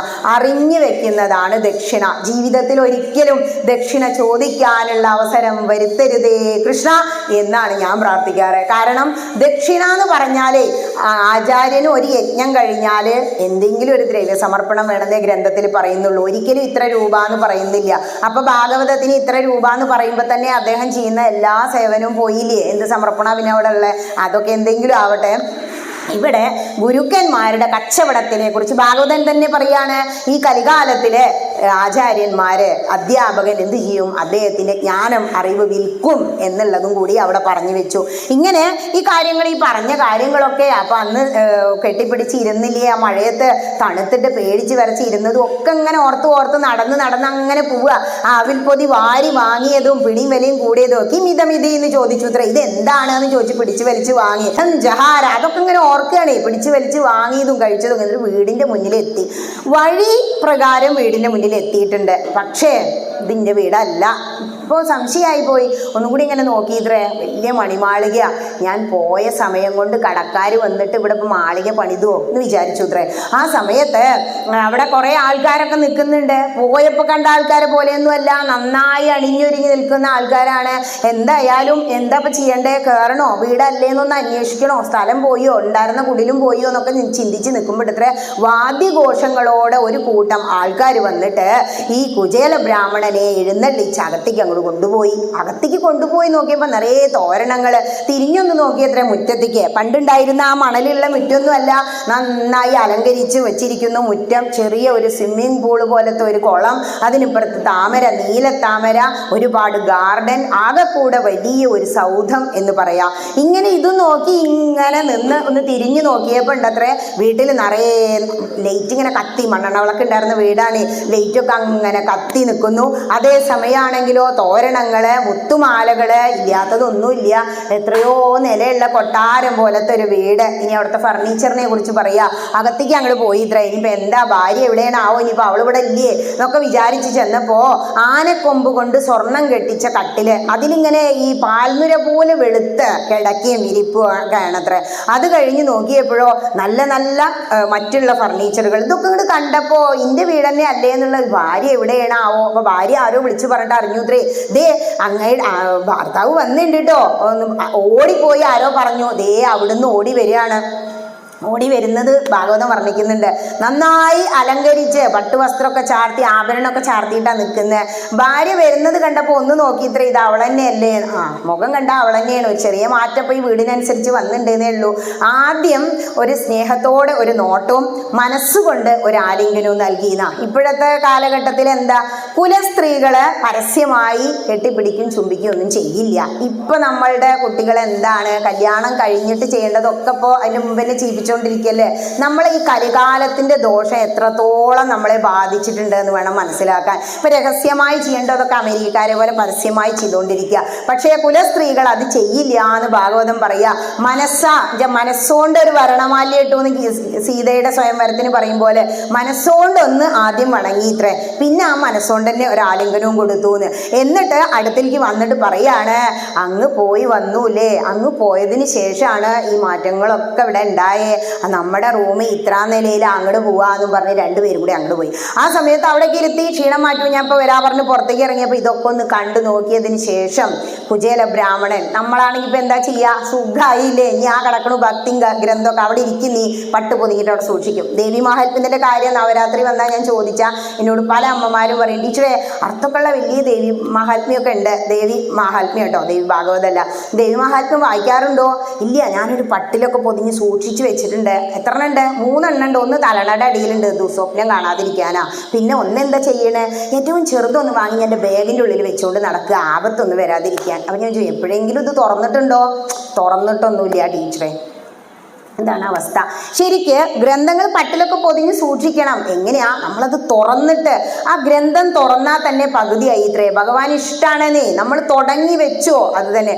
യാ ദേവി സർവഭൂതേഷു, ആ ശ്ലോകമൊക്കെ എവിടെയെന്ന് അറിയണമെങ്കിൽ ദേവി മഹാത്മ്യം തുറക്കണ്ടേ? ഇത് തുറക്കണില്ല. ഇവിടെ ഭാഗവത ഗ്രന്ഥം ഒന്നും വലിച്ചെറിഞ്ഞില്ല കുചേലൻ അവിടെ ഇരുന്ന് ഇങ്ങനെ ചിന്തിച്ചു. ഞാൻ അവിടെ ചെന്നു, മനസ്സിലത് ഉണ്ടായിരുന്നു, ഭഗവാൻ അറിയാം. എന്നിട്ടും ഭഗവാൻ എന്നോടൊന്നും പറഞ്ഞില്ല. എന്താവും പറയാതിരുന്നത്? അതിനെക്കുറിച്ചും ഒരു എക്സ്പ്ലനേഷൻ ഭാഗവതം പറയാണ്. ഭഗവാൻ കൊടുത്തു പോയത് കുറഞ്ഞോ എന്ന് ചിന്തിക്കൂത്രേ. നല്ലോണം ഐശ്വര്യമുള്ള പണമുള്ള ഒരു വ്യക്തി എപ്പോഴും അതാത്ര ചിന്തിക്കുക. അമ്പലത്തേക്ക് 5000 എഴുതിയത് പോരായിരുന്നു, 10 എഴുതായിരുന്നു അല്ലേ എന്ന് പുറത്തേക്ക് ഇവർ പോന്നാൽ ചിന്തിക്കൂത്രേ. അങ്ങനെ ഭഗവാൻ നമ്മൾ ഒരു തുടം എണ്ണ വെച്ച് പുറത്തേക്ക് വന്നാൽ വീട്ടിൽ അതിലും വലിയ ഐശ്വര്യം തരും. നമുക്ക് മനസ്സിലാവില്ല എങ്ങനെ അത്രയെന്നോ. ഒരു കർഷകൻ ആഗ്രഹിക്കൂത്രേ, കൃഷ്ണ ഒരു മഴ പെയ്യിക്കണേ, എൻ്റെ വിളയൊക്കെ ഉണങ്ങി പോവാണ്. അപ്പൊ അപ്പുറത്തൊരു ദുഷ്ടനായ കർഷകനാണെങ്കിൽ അവിടെ ഇട്ട് മഴ പെയ്യാനും പാടില്ല, അപ്പൊ അത് നശിക്കും. അവിടെ അങ്ങനെ പെയ്ച്ച് പകല് കണ്ട ജനങ്ങൾക്ക് മനസ്സിലാവില്ലേ, രാത്രി കാലത്ത് ആരാണോ ഈ പ്രാർത്ഥിച്ചത് അവന്റെ കൃഷിസ്ഥലത്ത് ഭഗവാൻ മഴ പെയ്യിക്കുന്നു, അറിയാതെ കൊടുക്കുന്നതാ അത്. അതുപോലെ ഞാൻ അറിയാതെ എനിക്ക് തന്നതാണല്ലേ, ഇത്രയൊന്നും വേണ്ടിയിരുന്നില്ല. ഇനിയിപ്പോൾ ഇതിൻ്റെ ഇടയിൽ എൻ്റെ ജപവും ഭജനയൊക്കെ നടക്കണാവോ, ഇത്രയും പരിവാരങ്ങളും എന്തൊക്കെയാ ഇപ്പം കാണിക്കണേ. നമുക്കുണ്ടല്ലോ ഈ ഒന്നുമില്ലാതെ കഴിഞ്ഞവർക്ക്, ഈ കള്ളുകുടിയൻ്റെ ഭാര്യയ്ക്ക് ദിവസേന 2 ചവിട്ട് കിട്ടിയിട്ട് പിന്നെ നിന്നാ ഒരു സ്വൈരക്കടാത്രേ. അതുമാതിരി പഴയ കുടിലെന്നെ മതിയായിരുന്നു, സമാധാനം ഉണ്ടായിരുന്നു എന്നൊക്കെ ഓർത്തു. പക്ഷേ ദാരിദ്ര്യം കൊണ്ടല്ലേ ഞാൻ അങ്ങോട്ട് വന്ന്, ഞാനത് നേടിക്കൊടുക്കേണ്ട വ്യക്തിയാ ഭാര്യയ്ക്ക്. ഭർത്താവിൻ്റെ കടമയാണത്രേ ഭാര്യയെ എല്ലാ സുഖലോലുപതകളോടും കൂടി നോക്കേണ്ടത്. അത് ഞാൻ ചെയ്തില്ല. അവൾ പറഞ്ഞ് നിർബന്ധിച്ചപ്പോൾ ഞാനൊന്ന് പോയി. അതിനാണോ എനിക്ക് ഇത്രയും തന്നത്? ഒരു പിടി അവല് ഭക്ഷിച്ചപ്പോഴേക്കും ഇത്രയും കൊടുത്തു. നമ്മൾ എന്തൊക്കെ കൊടുത്തൂലേ, നമുക്ക് എന്തൊക്കെയാ കിട്ടിയിട്ടുണ്ടാവും. അല്ലെങ്കിൽ സമാധാനമായിട്ട് ഇവിടെ വന്നിരുന്നത് കേൾക്കാൻ പറ്റില്ല. നമ്മളറിയില്ല ഭഗവാൻ ഏതൊക്കെ തരത്തിലൂടെ നമ്മളെ അനുഗ്രഹിക്കണേന്ന്. ഈ കഥകൾ അങ്ങനെ കേൾക്കുക, ഭഗവാനിൽ അങ്ങനെ സ്വയം ലയിച്ചിരിക്കുക. അപ്പൊ നിങ്ങൾ ഭഗവാനായി തന്നെ മാറുന്ന, എന്താ ഭാഗവതം പറയുന്നത്, യം ഭാവം സ്മരൻ. എന്തൊരു ഭാവമാണോ നിങ്ങൾ സ്മരിച്ചുകൊണ്ടിരിക്കണേ, നിങ്ങളതായി തന്നെ മാറും. അപ്പൊ ഭഗവാൻ കൃഷ്ണൻ കുചേലൻ എന്തല്ലേ മനസ്സിൽ. ശരിക്കും കുചേലൻ ബ്രാഹ്മണൻ എന്ന് തന്നെ പറയണം. ബ്രാഹ്മണ സത്തമാന്ന് വിളിക്കണേ, ബ്രാഹ്മണോത്തമാന്ന് വിളിക്കുന്നുണ്ട്. അതുകൊണ്ട് ആ ബ്രാഹ്മണനായ ബ്രഹ്മജ്ഞാനിയായ ആ ബ്രാഹ്മണൻ ഈ സുഖലോലുപതകളിൽ ഒന്നും മുഴുകിയില്ല. സാധാരണ എന്ത് ജീവിതം നയിച്ചോ, വിരക്തി വന്ന ആ ജീവിതം തന്നെ നയിച്ചു. വിഷയസുഖങ്ങളിൽ താല്പര്യം ഉണ്ടായിരുന്നില്ല, ഈ സുഖലോലുപതകളിൽ താല്പര്യം ഉണ്ടായിരുന്നില്ല. ആ ബ്രാഹ്മണൻ പണ്ടത്തെ പോലെ പിന്നെയും ജീവിച്ചു. പക്ഷെ എന്ത് ചെയ്തു, ഭാര്യയുടെ ആഗ്രഹം സാധിപ്പിച്ചു. എന്നിട്ട് പറയാണ്, ഇവിടെ ഭഗവാൻ പൂജിക്കുന്നുണ്ട് സുദാമാവിനെ. ഞാൻ പറഞ്ഞില്ലേ കാലൊക്കെ കഴുകിച്ചു എന്ന്. അത് കഴിഞ്ഞിട്ട് ഒരു രംഗമുണ്ട്. പത്രം പുഷ്പം ഫലം തോയം യോമി ഭക്ത്യാ പ്രയച്ഛതി എന്നൊരു ശ്ലോകം പറയാ. അതായത് ആരാണോ എനിക്ക് പത്രം, ഒരു തുളസി ഇല തരുന്നത്. ഇവിടെ എന്താ ചെയ്തതെന്നറിയോ, ഈ കുറിക്കൂട്ടും ഇതൊക്കെ എടുത്തുകൊണ്ട് വരികയാണ്. ആദ്യം കാലൊക്കെ കഴുകിക്കൽ കഴിഞ്ഞിട്ട് ആ ഒരു തളികയും കൊണ്ട് വന്നിട്ട് ഒരു തുളസി ഇല ഇട്ട് പൂജിച്ചു. പിന്നെ ദീപം കാണിച്ചു, ആരതി കാണിക്കും പോലെ ധൂപം കുറ്റി പുകയ്ക്കുക. അതായത് നമ്മൾ ചന്ദനത്തിരി വീട്ടിൽ വെക്കില്ലേ, കർപ്പൂരോ, അത് കാണിച്ചു. അത് കഴിഞ്ഞിട്ടോ പത്രം, ഒരു പുഷ്പം അർച്ചിച്ചു. ഫലം, ഒരു പഴം വെച്ചു. അത് കഴിഞ്ഞിട്ടോ തോയം, ഒരു കിണ്ടിയും വെള്ളം കൊടുത്തു. ഇതൊക്കെ നമ്മളും ചെയ്യുന്നുണ്ട്, ദാഹം മാറ്റാൻ വെള്ളം കൊടുത്തു. ഇങ്ങനെ എല്ലാ കാര്യങ്ങളും ചെയ്തിട്ട് കുറിക്കൂട്ട് കൊണ്ടുവരിക. എന്താ കുറിക്കൂട്ട് എന്ന് പറഞ്ഞാൽ ചന്ദനം, അകില്, കുങ്കുമപ്പൂവ് ഇതൊക്കെ ചേർത്തുണ്ടാക്കി. അതായത് രാജകൊട്ടാരങ്ങളിൽ മാത്രമുള്ള അത്രയും സൗരഭ്യം ചുരത്തുന്ന ആ കുറിക്കൂട്ട് ശരീരമാസകലം പൂശി ഭഗവാന് ചന്ദനം ചാർത്തില്ലേ, അതുപോലെ ആരാധിച്ചു എന്ന് പറയാ. ഇവിടെ പൂജയെ കുറിച്ച് പറയാ. എങ്ങനെയാ പൂജിക്കേണ്ടത്? പത്രം പുഷ്പം ഫലം തോയം യോ മേ ഭക്ത്യാ പ്രയച്ഛതി. അതാണ് അണ്ടർലൈൻ ചെയ്ത് വെക്കേണ്ടത്. അതായത് ആരാണോ ഭക്തിപൂർവം എനിക്കൊരു പത്രം, തുളസിപ്പൂ തരുന്നത്, പുഷ്പം, ഒരു പൂ, ഒരു തുളസിപ്പൂ അല്ലെങ്കിൽ ഒരു തെച്ചിയോ തുളസിയോ ആരാധിക്കുന്നത്, ഫലം, ഒരു മാമ്പഴമെങ്കിലും ശബരിയെ പോലെ എനിക്ക് തരുന്നത്, ഒരു കിണ്ടി വെള്ളം, ഒരു തുടം വെള്ളം തരുന്നത്, അവനാണ് യഥാർത്ഥ ഭക്തൻ. എന്തേ വേണ്ടൂ, ഇതിനെല്ലാം അപ്പുറം എനിക്ക് ഭക്തി മതിയിട്ടോ എന്ന് ഭാഗവതം നമ്മളോട് പറയാ. അങ്ങനെ ഉള്ള ഒരു ഭക്തന് നാശമില്ല. യോമേ ഭക്ത്യാ പ്രയച്ഛതി. ആരാണോ ഭക്തിപൂർവം ഇതെനിക്ക് സമർപ്പിക്കുന്നത്. ഇത് നമ്മുടെ ജീവിതത്തിലുള്ള ഒരു കാര്യമാണ്. അതായത് നമ്മൾ ജീവിതത്തിലെ ഇപ്പോൾ മിക്ക വീടുകളിലും ഒരു പൂജാമുറിയുണ്ട്. പണ്ടൊരു സ്റ്റാൻഡേ ഉണ്ടായിരുന്നുള്ളൂ. ഇനി സ്റ്റാൻഡുള്ളവർ വിഷമിക്കേണ്ട, അതാണ് ഏറ്റവും നല്ലത്. ആ ഒരു പൂജാമുറിയുടെ ഉള്ളിൽ നമ്മൾ രാവിലെ എന്തൊക്കെ വെക്കുക, കർക്കിടക മാസം വന്നതൊക്കെ ചെയ്യൂലേ, ശിബോധി വെക്കാന്ന് പറയും. ദിവസേന അങ്ങോട്ട് വെച്ച് നോക്കൂ. എന്തിനാ ഭഗവാന് തോയെന്ന് പറഞ്ഞാൽ ജലം എന്ന് പറഞ്ഞാൽ നിറച്ച് കിണ്ടിയും വെള്ളം. പണ്ടൊക്കെ പുറത്ത് പോയി വന്നാൽ കാല് കഴുകുക ഉമ്മർത്ത് വെക്കും. നിറഞ്ഞ കിണ്ടിയും വെള്ളം. പുതുവെണ്ണ് കയറി വരുമ്പോൾ കിണ്ടിയും വിളക്കും ആയിട്ട് പോവില്ലേ, ഐശ്വര്യമാണ്. അതിന് വേണ്ടിയിട്ടാണ് അത് വെക്കുന്നത്. ജലം നമ്മുടെ ജീവന്. എന്തെല്ലാം പൂജാമുറിയിൽ വെക്കുന്നോ അതെല്ലാം നമ്മളുടെ ശരീരത്തെ, പഞ്ചഭൂതങ്ങളെ കാണിക്കുന്നതാ. ഇനി ഇവിടെ നോക്കൂ, തിരുമേനി പൂജിക്കുന്ന ആ ഒരു തട്ടുണ്ടാവും, ഗ്രന്ഥം, മണി, വിളക്ക്, ഇതൊന്നും എന്ത് ചെയ്യില്ല എന്നറിയോ, നിലത്ത് വെക്കില്ല. തിരുമേനി ഒരു തളികയില വെക്കുക. ഇത് ഭൂമിക്ക് താങ്ങാൻ കഴിയില്ല അത്രേ. അതാണ് കണ്ടോ, വിളക്ക് ഒരു ഇല ഇട്ടിട്ടാണ് വെച്ചിരിക്കുന്നത്. ഈ വിളക്കിന്റെ ഭാരം ഭൂമിക്ക് താങ്ങാൻ കഴിയില്ല. ത്രിമൂർത്തികളും ത്രിദേവതകളും അതിൽ കുടികൊള്ളുന്നുണ്ട്. അതുകൊണ്ടാണ് അത് വിസ്തരിച്ച് പറഞ്ഞതാണെന്ന് തോന്നുന്നു. ഇനി ഇങ്ങനെ നമ്മളുടെ ജീവിതം അതിനെക്കുറിച്ച് ഇപ്പൊ ഭഗവാൻ പറഞ്ഞു, ആരാണോ ഭക്തിപൂർവ്വം ഇത് ചെയ്യുന്നത്, ഭഗവാൻ ഈ പറഞ്ഞത് നമ്മുടെ ജീവിതത്തേക്ക് നമ്മൾ സ്വീകരിക്കണം. അതാണ് അവിടെ പറയുന്ന തത്വം. അതായത് നമ്മളുടെ ജീവിതത്തിൽ നമ്മൾ ഇതെല്ലാം പൂജാമുറിയിൽ വെക്കുന്നുണ്ട്. ഇപ്പൊ രാവിലെ എഴുന്നേറ്റാൽ കുളി കഴിഞ്ഞാൽ വിളക്ക് വെക്കാത്ത ഹൈന്ദവൻ ഇവിടെ വന്നിരിക്കില്ല. അതായത് രാവിലെയും വൈകുന്നേരവും സൂര്യൻ അസ്തമിക്കുമ്പോഴും ഉദിക്കുമ്പോഴും നമ്മൾ ഇരുട്ടിലല്ലാന്ന് കാണിക്കുക. ഭഗവാനെ, സൂര്യ ഭഗവാനെ സന്തോഷിപ്പിക്കുക. അഗ്നി ഭഗവാൻ കൂട്ടിനുണ്ട്, ഇരുട്ടിലല്ലാന്ന് കാണിക്കുക. ആ ഒരു തത്വം. വേറെ തത്വങ്ങളുണ്ട്. ഇനി മറ്റൊന്ന് ദീപം വെച്ചു. ധൂപം എന്ന് പറഞ്ഞാൽ തിരുമേനി ഇങ്ങനെ കർപ്പൂരം അല്ലെങ്കിൽ ധൂപക്കുറ്റി കാണിക്കില്ലേ, നമ്മളും ചന്ദനത്തിരി അല്ലെങ്കിൽ കർപ്പൂരം ഇപ്പോൾ വൃശ്ചിക മാസമായപ്പോൾ കാണിക്കുന്നുണ്ട്. നമ്മൾ അറിഞ്ഞും അറിയാതെ ഇതൊക്കെ ചെയ്യുന്നുണ്ട്. അറിഞ്ഞ് ആരാധിക്കണം. അറിവാണ് ഭക്തി, അറിവാണ് ഈശ്വരൻ. അത് കഴിഞ്ഞാൽ എന്താ ചെയ്യുന്നത്, അത് കഴിഞ്ഞാൽ വേഗം ഈ തളിക, ഒരു പൂപ്പാലിക ഉണ്ടാവും, അത് കഴിഞ്ഞാൽ ഒരു കിണ്ടിയും വെള്ളം ഉണ്ടാവും. ഇത് കൊണ്ടുപോയി ആ കിണ്ടിയും വെള്ളം നമ്മൾ എന്ത് ചെയ്യണം, ആൾക്കാർ ചവിട്ടുന്ന സ്ഥലത്ത് ഒഴിക്കരുത്. ഏതെങ്കിലും ഒരു പുണ്യവൃക്ഷം, തുളസി ഇല്ലെങ്കിൽ അതിന് താഴെ ഒഴിക്കുക. എന്നിട്ടോ പൂക്കളും ആരും ചവിട്ടാത്ത സ്ഥലത്തിട്ടിട്ട് പുതിയ വെള്ളവും പൂക്കളും ഒക്കെ കൊണ്ടുവന്ന് ഭഗവാന് സമർപ്പിക്കും. ഈ പറഞ്ഞതൊക്കെ ആയില്ലേ. പുഷ്പം, പത്രം, ഫലം, തോയം, ദീപം, ധൂപം. ഇതിൽ ഫലം മാത്രമേ വെക്കാത്തുള്ളൂ. ഫലം എന്താ, ദിവസേന നമ്മളെ കൊണ്ട് സാധിക്കാത്തത് ഒന്ന്. മറ്റൊന്ന്, ഒരു തവണ നിങ്ങൾ ഒരു അർച്ചിച്ചോ ഒരു പഴം കൊണ്ടുവന്ന് വെച്ചാലോ എന്നും നമ്മൾ എന്ത് ചെയ്യണം, അത് ഭഗവാന് കൊടുത്തോണ്ടേ ഇരിക്കണം. ഒരു നായോ പട്ടിയോ പൂച്ചയോ വന്നു കൂട്ടിക്കോളൂ. നമ്മളെ ഒരു ദിവസം ചോറ് കൊടുത്താൽ പിറ്റേ ദിവസം ആ സമയത്ത് അത് വരും. അപ്പൊ ഭഗവാന് നിങ്ങൾ ഒരു ദിവസം ഒരു പഴം വെച്ചു, പിന്നെ പിറ്റേ ദിവസം വെക്കില്ലെങ്കിലോ അതവിടെ പ്രതീക്ഷിക്കും. അതുകൊണ്ട് സാധിക്കാത്തതൊന്നും തുടങ്ങണ്ട. പക്ഷെ ഒരു കിണ്ടിയും വെള്ളം എന്തിനാ ശിവോധി മാത്രം അവിടെ കർക്കിടക മാസത്തിലാക്കുന്നത്, ദിവസേന വെച്ചോളൂ. ഭഗവാൻ ഇഷ്ടമാണെന്ന് മനസ്സിലായില്ലേ. ഇതാരാണോ ഭക്തിപൂർവം എനിക്ക് തരുന്നത് അവനെ എനിക്ക് ഏറ്റവും പ്രിയനാകുന്നു, അവനെ ഏറ്റവും എനിക്ക് ഇഷ്ടമാകുന്നു എന്ന് ഭഗവാൻ ഭാഗവതത്തിലൂടെ നമ്മളോട് പറയാ. ഇനി അവിലിന്റെ തത്വം പറയാം. ഈ അവില് കൊണ്ടുപോയത് എന്താ, വേറെ എന്തൊക്കെ സാധനം ഉണ്ട്, അവിലെന്നെ കൊണ്ടുപോയില്ലേ. അവില് ഉണ്ടാക്കുന്നത് എങ്ങനെയാ, നെല്ല് കുത്തണം. ഈ നെല്ലിനെ വെറുതെ കുത്തിയാൽ മതിയോ, അവിലുണ്ടാക്കാൻ നെല്ലിൽ നിറയെ നമ്മൾ വെള്ളം ഒഴിക്കണം. വെള്ളം ഒഴിച്ച് നല്ല അങ്ങനെ കുതിർന്ന് വരുമ്പോഴാണ് നമ്മൾ അതിനെ ഇടിക്കുന്നത്. ഇടിച്ചാലല്ലേ അവിലാവുള്ളൂ. ഇതിന്റെ തത്വം എന്താന്ന് മനസ്സിലാക്കുക. ഏത് ഭാഗവത കഥ എടുത്താലും അതിന്റെ തത്വം മനസ്സിലാക്കണം. നമ്മൾ എന്ത് ചെയ്യണം എന്നറിയോ, നമ്മളുടെ മനസ്സാകുന്ന ആ നെല്ലിനെ വെള്ളം, ഭക്തിയാകുന്ന വെള്ളം ഒഴിച്ചിട്ടാണ് കുതിർക്കണം. അതെങ്ങനെയാ കുതിർക്കുക, നമ്മളുടെ ഉള്ളിൽ ഒരു മനസ്സുണ്ട്. ഈ ഇവിടെ വന്നിരിക്കുമ്പോൾ തോന്നുത്രേ, ഓ എന്താപ്പത്, ആദ്യം കാളകൂടാണ് പൊങ്ങി വരി. അമൃതം കലശേവഹൻകരാഭ്യാം അഖിലാർത്തിം ഹരമാരുദാലയേശ. നാരായണീയം.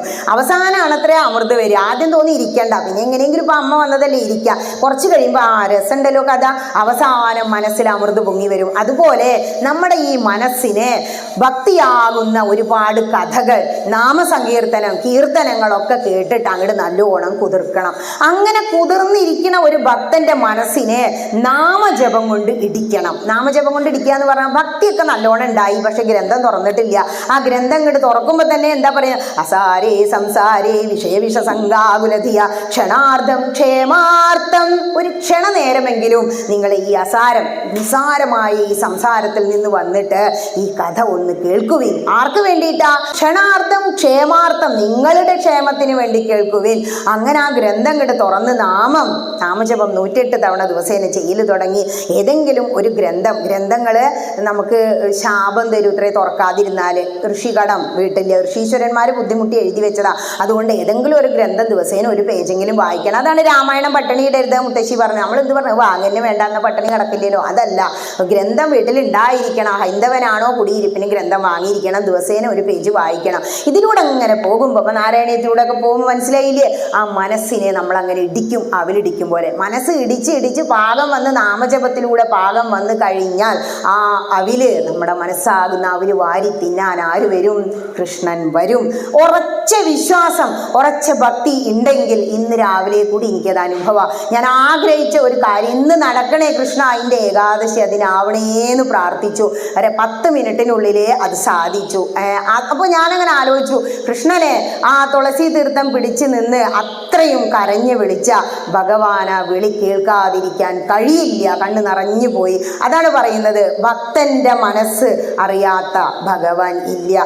ഭഗവാനെ നിങ്ങൾ ഉറച്ചു വിളിച്ചോളൂ. കുറച്ച് കഴിയുമ്പോൾ ഈ വാസുദേവപുരത്തപ്പൻ്റെ ഈ വില്ലുമംഗലം സ്റ്റേജിൽ നിങ്ങളിൽ ഒരാൾക്ക് കയറിയിരുന്ന് ഇതുപോലെ കൃഷ്ണകഥ 2 മണിക്കൂർ, 2.5 മണിക്കൂർ, 3 മണിക്കൂർ പറയാനാവും. ഇനി അവലിൻ്റെ തത്വം മനസ്സിലായി എങ്ങനെ ഇടിക്കുന്നു എന്നുള്ളത്. ഇനി അവസാന ഭാഗത്ത് നിന്നും ഒരു കാര്യം കൂടിയും ഈ കുചേലവൃത്തത്തിൽ പറയുന്നുണ്ട്. ഇതൊക്കെ സുഖമായിട്ട് അവിടെ അങ്ങനെ ഇരുന്നു എന്ന് പറഞ്ഞില്ലേ സുദാമാവ്? ആ സമയത്ത് ഭഗവാനോട് സുദാമാവിനൊരു പ്രാർത്ഥനയുണ്ട്. എന്താ പ്രാർത്ഥിക്കുന്നതെന്നറിയോ? ഈ ലോകത്തില് ഏറ്റവും സുന്ദരമായ ബന്ധം എന്ന് പറയുന്നത് എന്താണെന്നറിയോ? സൗഹൃദം, സഖ്യം. സുഹൃത്തുക്കളോട് നമ്മളൊന്നും പ്രതീക്ഷിക്കുന്നില്ല. ഒരു സ്നേഹം പങ്കിടും, കാര്യങ്ങൾ അന്വേഷിക്കും, അതിനപ്പുറം ഒന്നുമില്ല. അച്ഛനും മക്കളും തമ്മിലുള്ള ബന്ധം നോക്കൂ, ഭാര്യയും ഭർത്താവും തമ്മിലുള്ള ബന്ധം നോക്കൂ, എന്നാലും നിങ്ങളൊക്കെ അത് കൊടന്ന് തന്നില്ലല്ലോ അല്ലേ? ചിലപ്പോൾ ഈ പാവം ജോലിയുടെ ഇടയിൽ ആനിവേഴ്സറി ഒക്കെ മറന്നുണ്ടാവും, പിറന്നാളൊന്നും വിഷ് ചെയ്തിട്ടുണ്ടാവില്ല, പിന്നെ 4 ദിവസത്തിന് അത് മതിയില്ലേ? ഒക്കെ പ്രതീക്ഷകൾ. അവനെനിക്ക് അത് ചെയ്തു തരണം, ഇത് ചെയ്തു തരണം, ഞാനങ്ങോട്ട് ചെയ്തലാന്ന് വിചാരിക്കില്ല. അങ്ങനെ കുറ്റപ്പെടുത്തലുകളും ഇതൊക്കെ വീടുകളിലെ ബന്ധങ്ങളിൽ കാണാം. പക്ഷെ സുഹൃത്തുക്കൾ തമ്മിൽ അങ്ങനെ ഒരു കുറ്റപ്പെടുത്തലും കാണില്ല. ഒന്നും പ്രതീക്ഷിക്കാത്ത ഒരു ബന്ധമാണ് സുഹൃത്ത് ബന്ധം. അതുകൊണ്ട് നമ്മുടെ സുദാമാവ് ക്ലാസ്മേറ്റല്ലേ എന്താ പറയുന്നതെന്നറിയോ? തസ്യൈവമേ സൗഹൃദ സഖ്യ മൈത്രി ദാസ്യം പുനർജന്മനി മഹാനുഭാവേന ഗുണാലയേന വിഷജ്ജതസ്തത് പുരുഷ പ്രസംഗ. എന്താ പറഞ്ഞേ?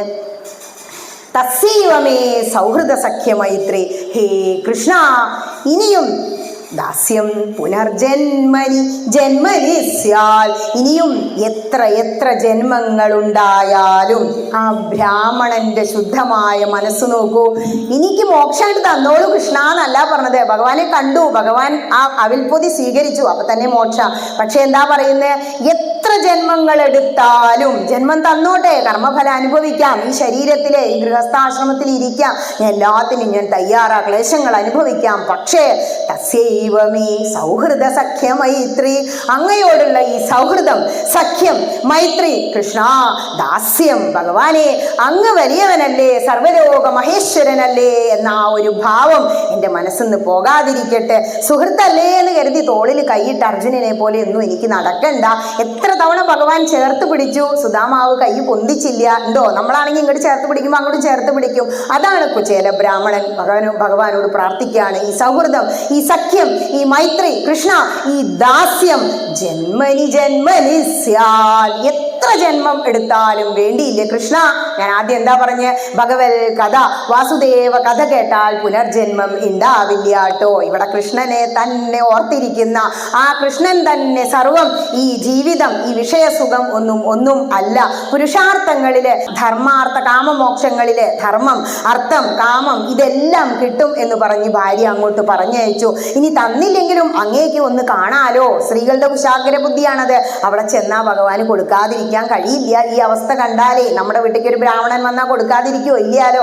അതുകൊണ്ട് കൃഷ്ണ, എനിക്ക് എത്ര ജന്മം കിട്ടിയാലും അങ്ങയുടെ ഈ ദാസ്യം, അങ്ങയോടുള്ള ഈ ഭക്തി ഉണ്ടായിരിക്കണമേ ജഗദീശ്വര എന്നൊരു പ്രാർത്ഥനയോടുകൂടി ആ കുചേലോപാഖ്യാനം അങ്ങോട്ട് സമർപ്പിക്കണത്. നമുക്കും എന്താ പ്രാർത്ഥിക്കേണ്ടത്? ഇനി ജന്മം വേണ്ടാന്നൊക്കെ പ്രാർത്ഥിക്കണോ? അതൊക്കെ എന്തെങ്കിലും ആയിക്കോട്ടെ അല്ലേ. ഈ ഭൂമുഖത്ത് ജനിക്കുന്നതിൽ ഭഗവാൻ ഏറ്റവും ഇഷ്ടമുള്ളത് മനുഷ്യ ശരീരം ആണത്രേ. ഉദ്ധവോപാഖ്യാനത്തിൽ പറയുന്നതാ. എന്തുകൊണ്ടാണെന്നറിയോ? ഒരുപാട് സൃഷ്ടികൾ നടത്തി ഭഗവാന് തൃപ്തി വന്നില്ല. അവസാനം ഭഗവാൻ അങ്ങനെ വിചാരിക്കുകയാണ്, എൻ്റെ ശരീരം പോലെ ഒരു സൃഷ്ടി നടത്താം. ഭാഗവതത്തിൽ വരുന്നതാ. അങ്ങനെ ഇങ്ങനത്തെ ഒരു ശരീരം ഉണ്ടായി കൊടുത്തു അത്രേ. ആ സമയത്ത് ആയുസ്സൊക്കെ കൊടുത്ത് തീർന്നു. അപ്പോൾ ഓരോ ജീവികളോടും പറഞ്ഞു അത്ര ഈ സങ്കടം. അതിനെന്താ ആയുസ് ഞങ്ങളൊക്കെ കുറച്ച് തരാമെന്ന് പറഞ്ഞു എന്നേ. അതന്നെയല്ലേ ശരി. നോക്കൂ, നമ്മൾ കുതിരയുടെയും കഴുതയുടെയും ഒക്കെ ആയുസ് എടുത്തവരാ, പട്ടിയുടെയും ഒക്കെ. അപ്പോൾ ഒന്നും വേണ്ട, അവസാനം മൂങ്ങയാണ് ആയുസ് കൊടുക്കുന്നത്. വിശദമായിട്ട് പറയുന്നില്ല. മുത്തശ്ശ ബ്രേക്ക്ഫാസ്റ്റ് എടുത്ത് വെച്ചിട്ടുണ്ട്, കഴിച്ചോളൂ കേട്ടോ. ചൂടുള്ളതിന് കുളിച്ചോളൂ കേട്ടോ.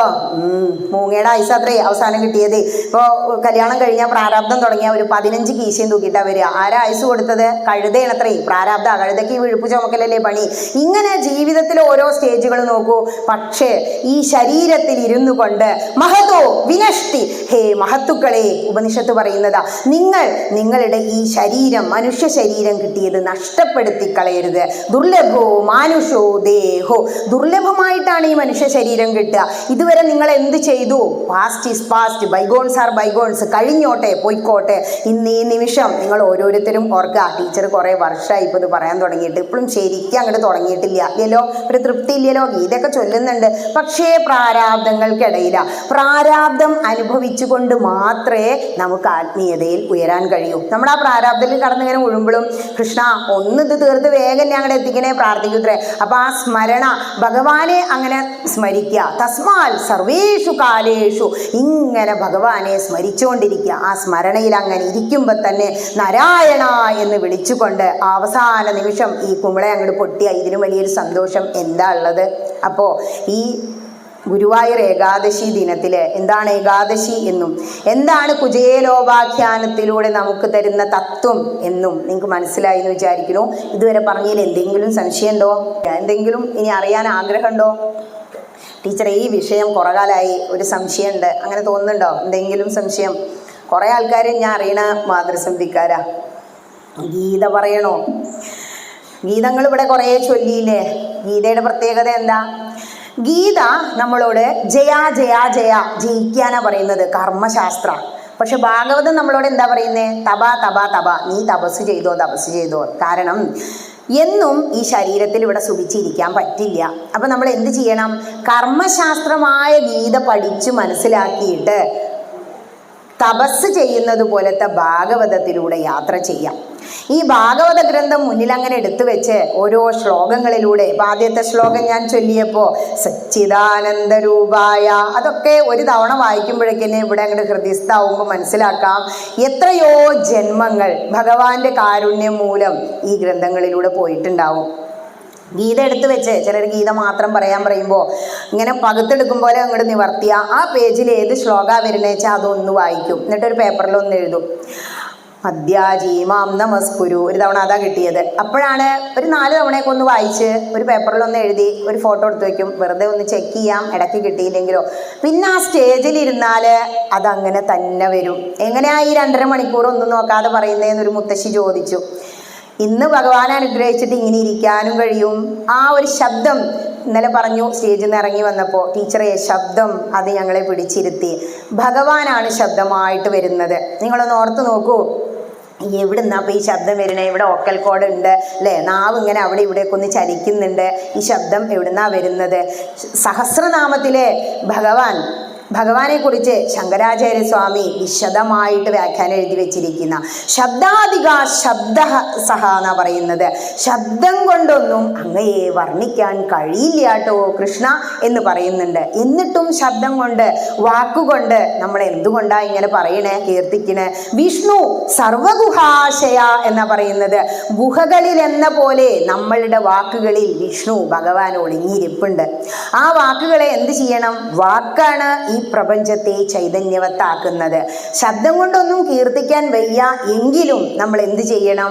ഭഗവാന്റെ നാമങ്ങൾ അങ്ങനെ കീർത്തിച്ചു കൊണ്ടേ ഇരിക്കുക, ഭഗവാന്റെ കഥകൾ അങ്ങനെ പാടിക്കൊണ്ടേ ഇരിക്കുക. അപ്പോഴാണ് എന്ത് ചെയ്യുള്ളൂ? ആ മനസ്സിനൊരു ലയം വന്നിട്ട് നെല്ല് കുതിർന്ന് അവിലിടിക്കാൻ പാകത്തിലാകും പോലെ നമ്മളുടെ മനസ്സ് അങ്ങോട്ട് ഭക്തിയിൽ കുതിരുക.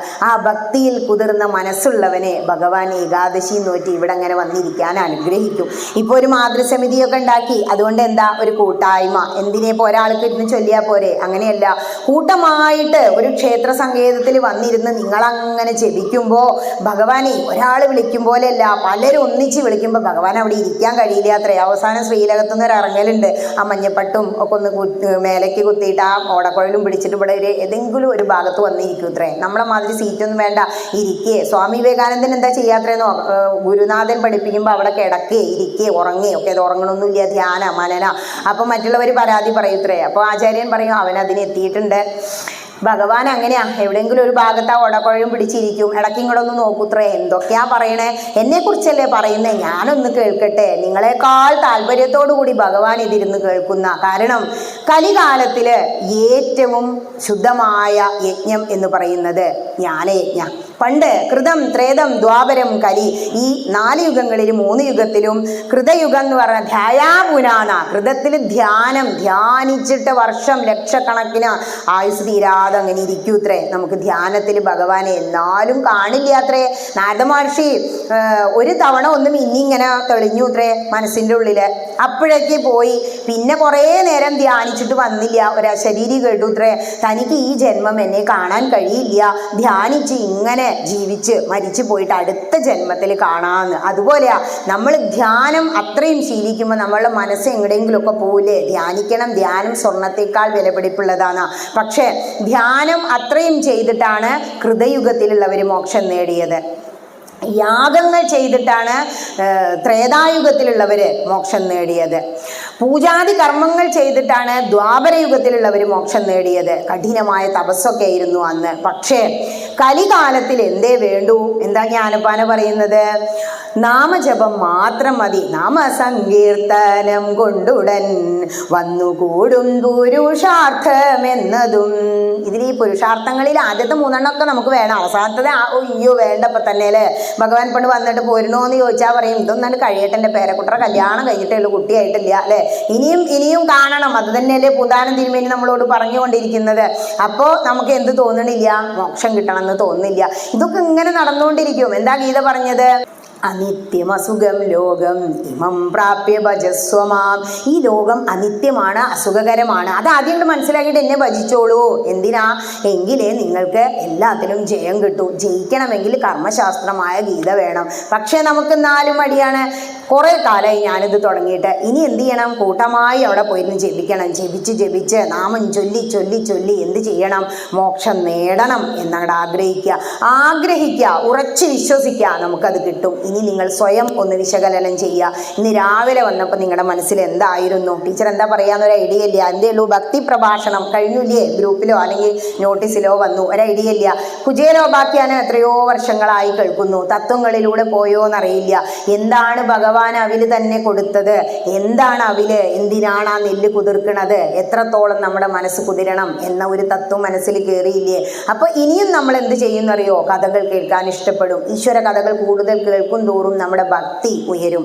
ഭക്തിയിലാണത്രേ നമ്മൾ ഉയർന്നു നിൽക്കേണ്ടത്. നമുക്ക് എന്താ ആഗ്രഹം? നമ്മൾക്കൊക്കെ ഉയരാൻ ആഗ്രഹം എന്താ? ഐശ്വര്യം കൊണ്ട്, കീർത്തി കൊണ്ട്, ശ്രേയസ് കൊണ്ട്. ഭക്തിയിൽ ഉയരണം. ഭക്തിയിൽ ഉയർന്നു നിൽക്കുമ്പോൾ, ഓരോ ഭാഗത്തു കൂടെ സഞ്ചരിക്കുമ്പോൾ നമുക്ക് ഉദ്ധവനെ പോലത്തെ ഒരു അനുഭവം വരും. ഉദ്ധവനും മടിയായിരുന്നു, എൻ്റെ ഈ ശരീരം ഉപേക്ഷിക്കാം, ഓക്കെ ഞാൻ തയ്യാറാ. പക്ഷേ ഒരിക്കലും സ്വജനബന്ധുഷു അത് പറഞ്ഞപ്പോൾ അയ്യോ അത് വയ്യാട്ടോ, ഞാനൊരു ഗൃഹസ്ഥാശ്രമിയല്ലേ കൃഷ്ണ എന്ന് ചോദിച്ചു. ഇവിടെ നേരെ ഓപ്പോസിറ്റാണ് നമ്മുടെ കുചേല്.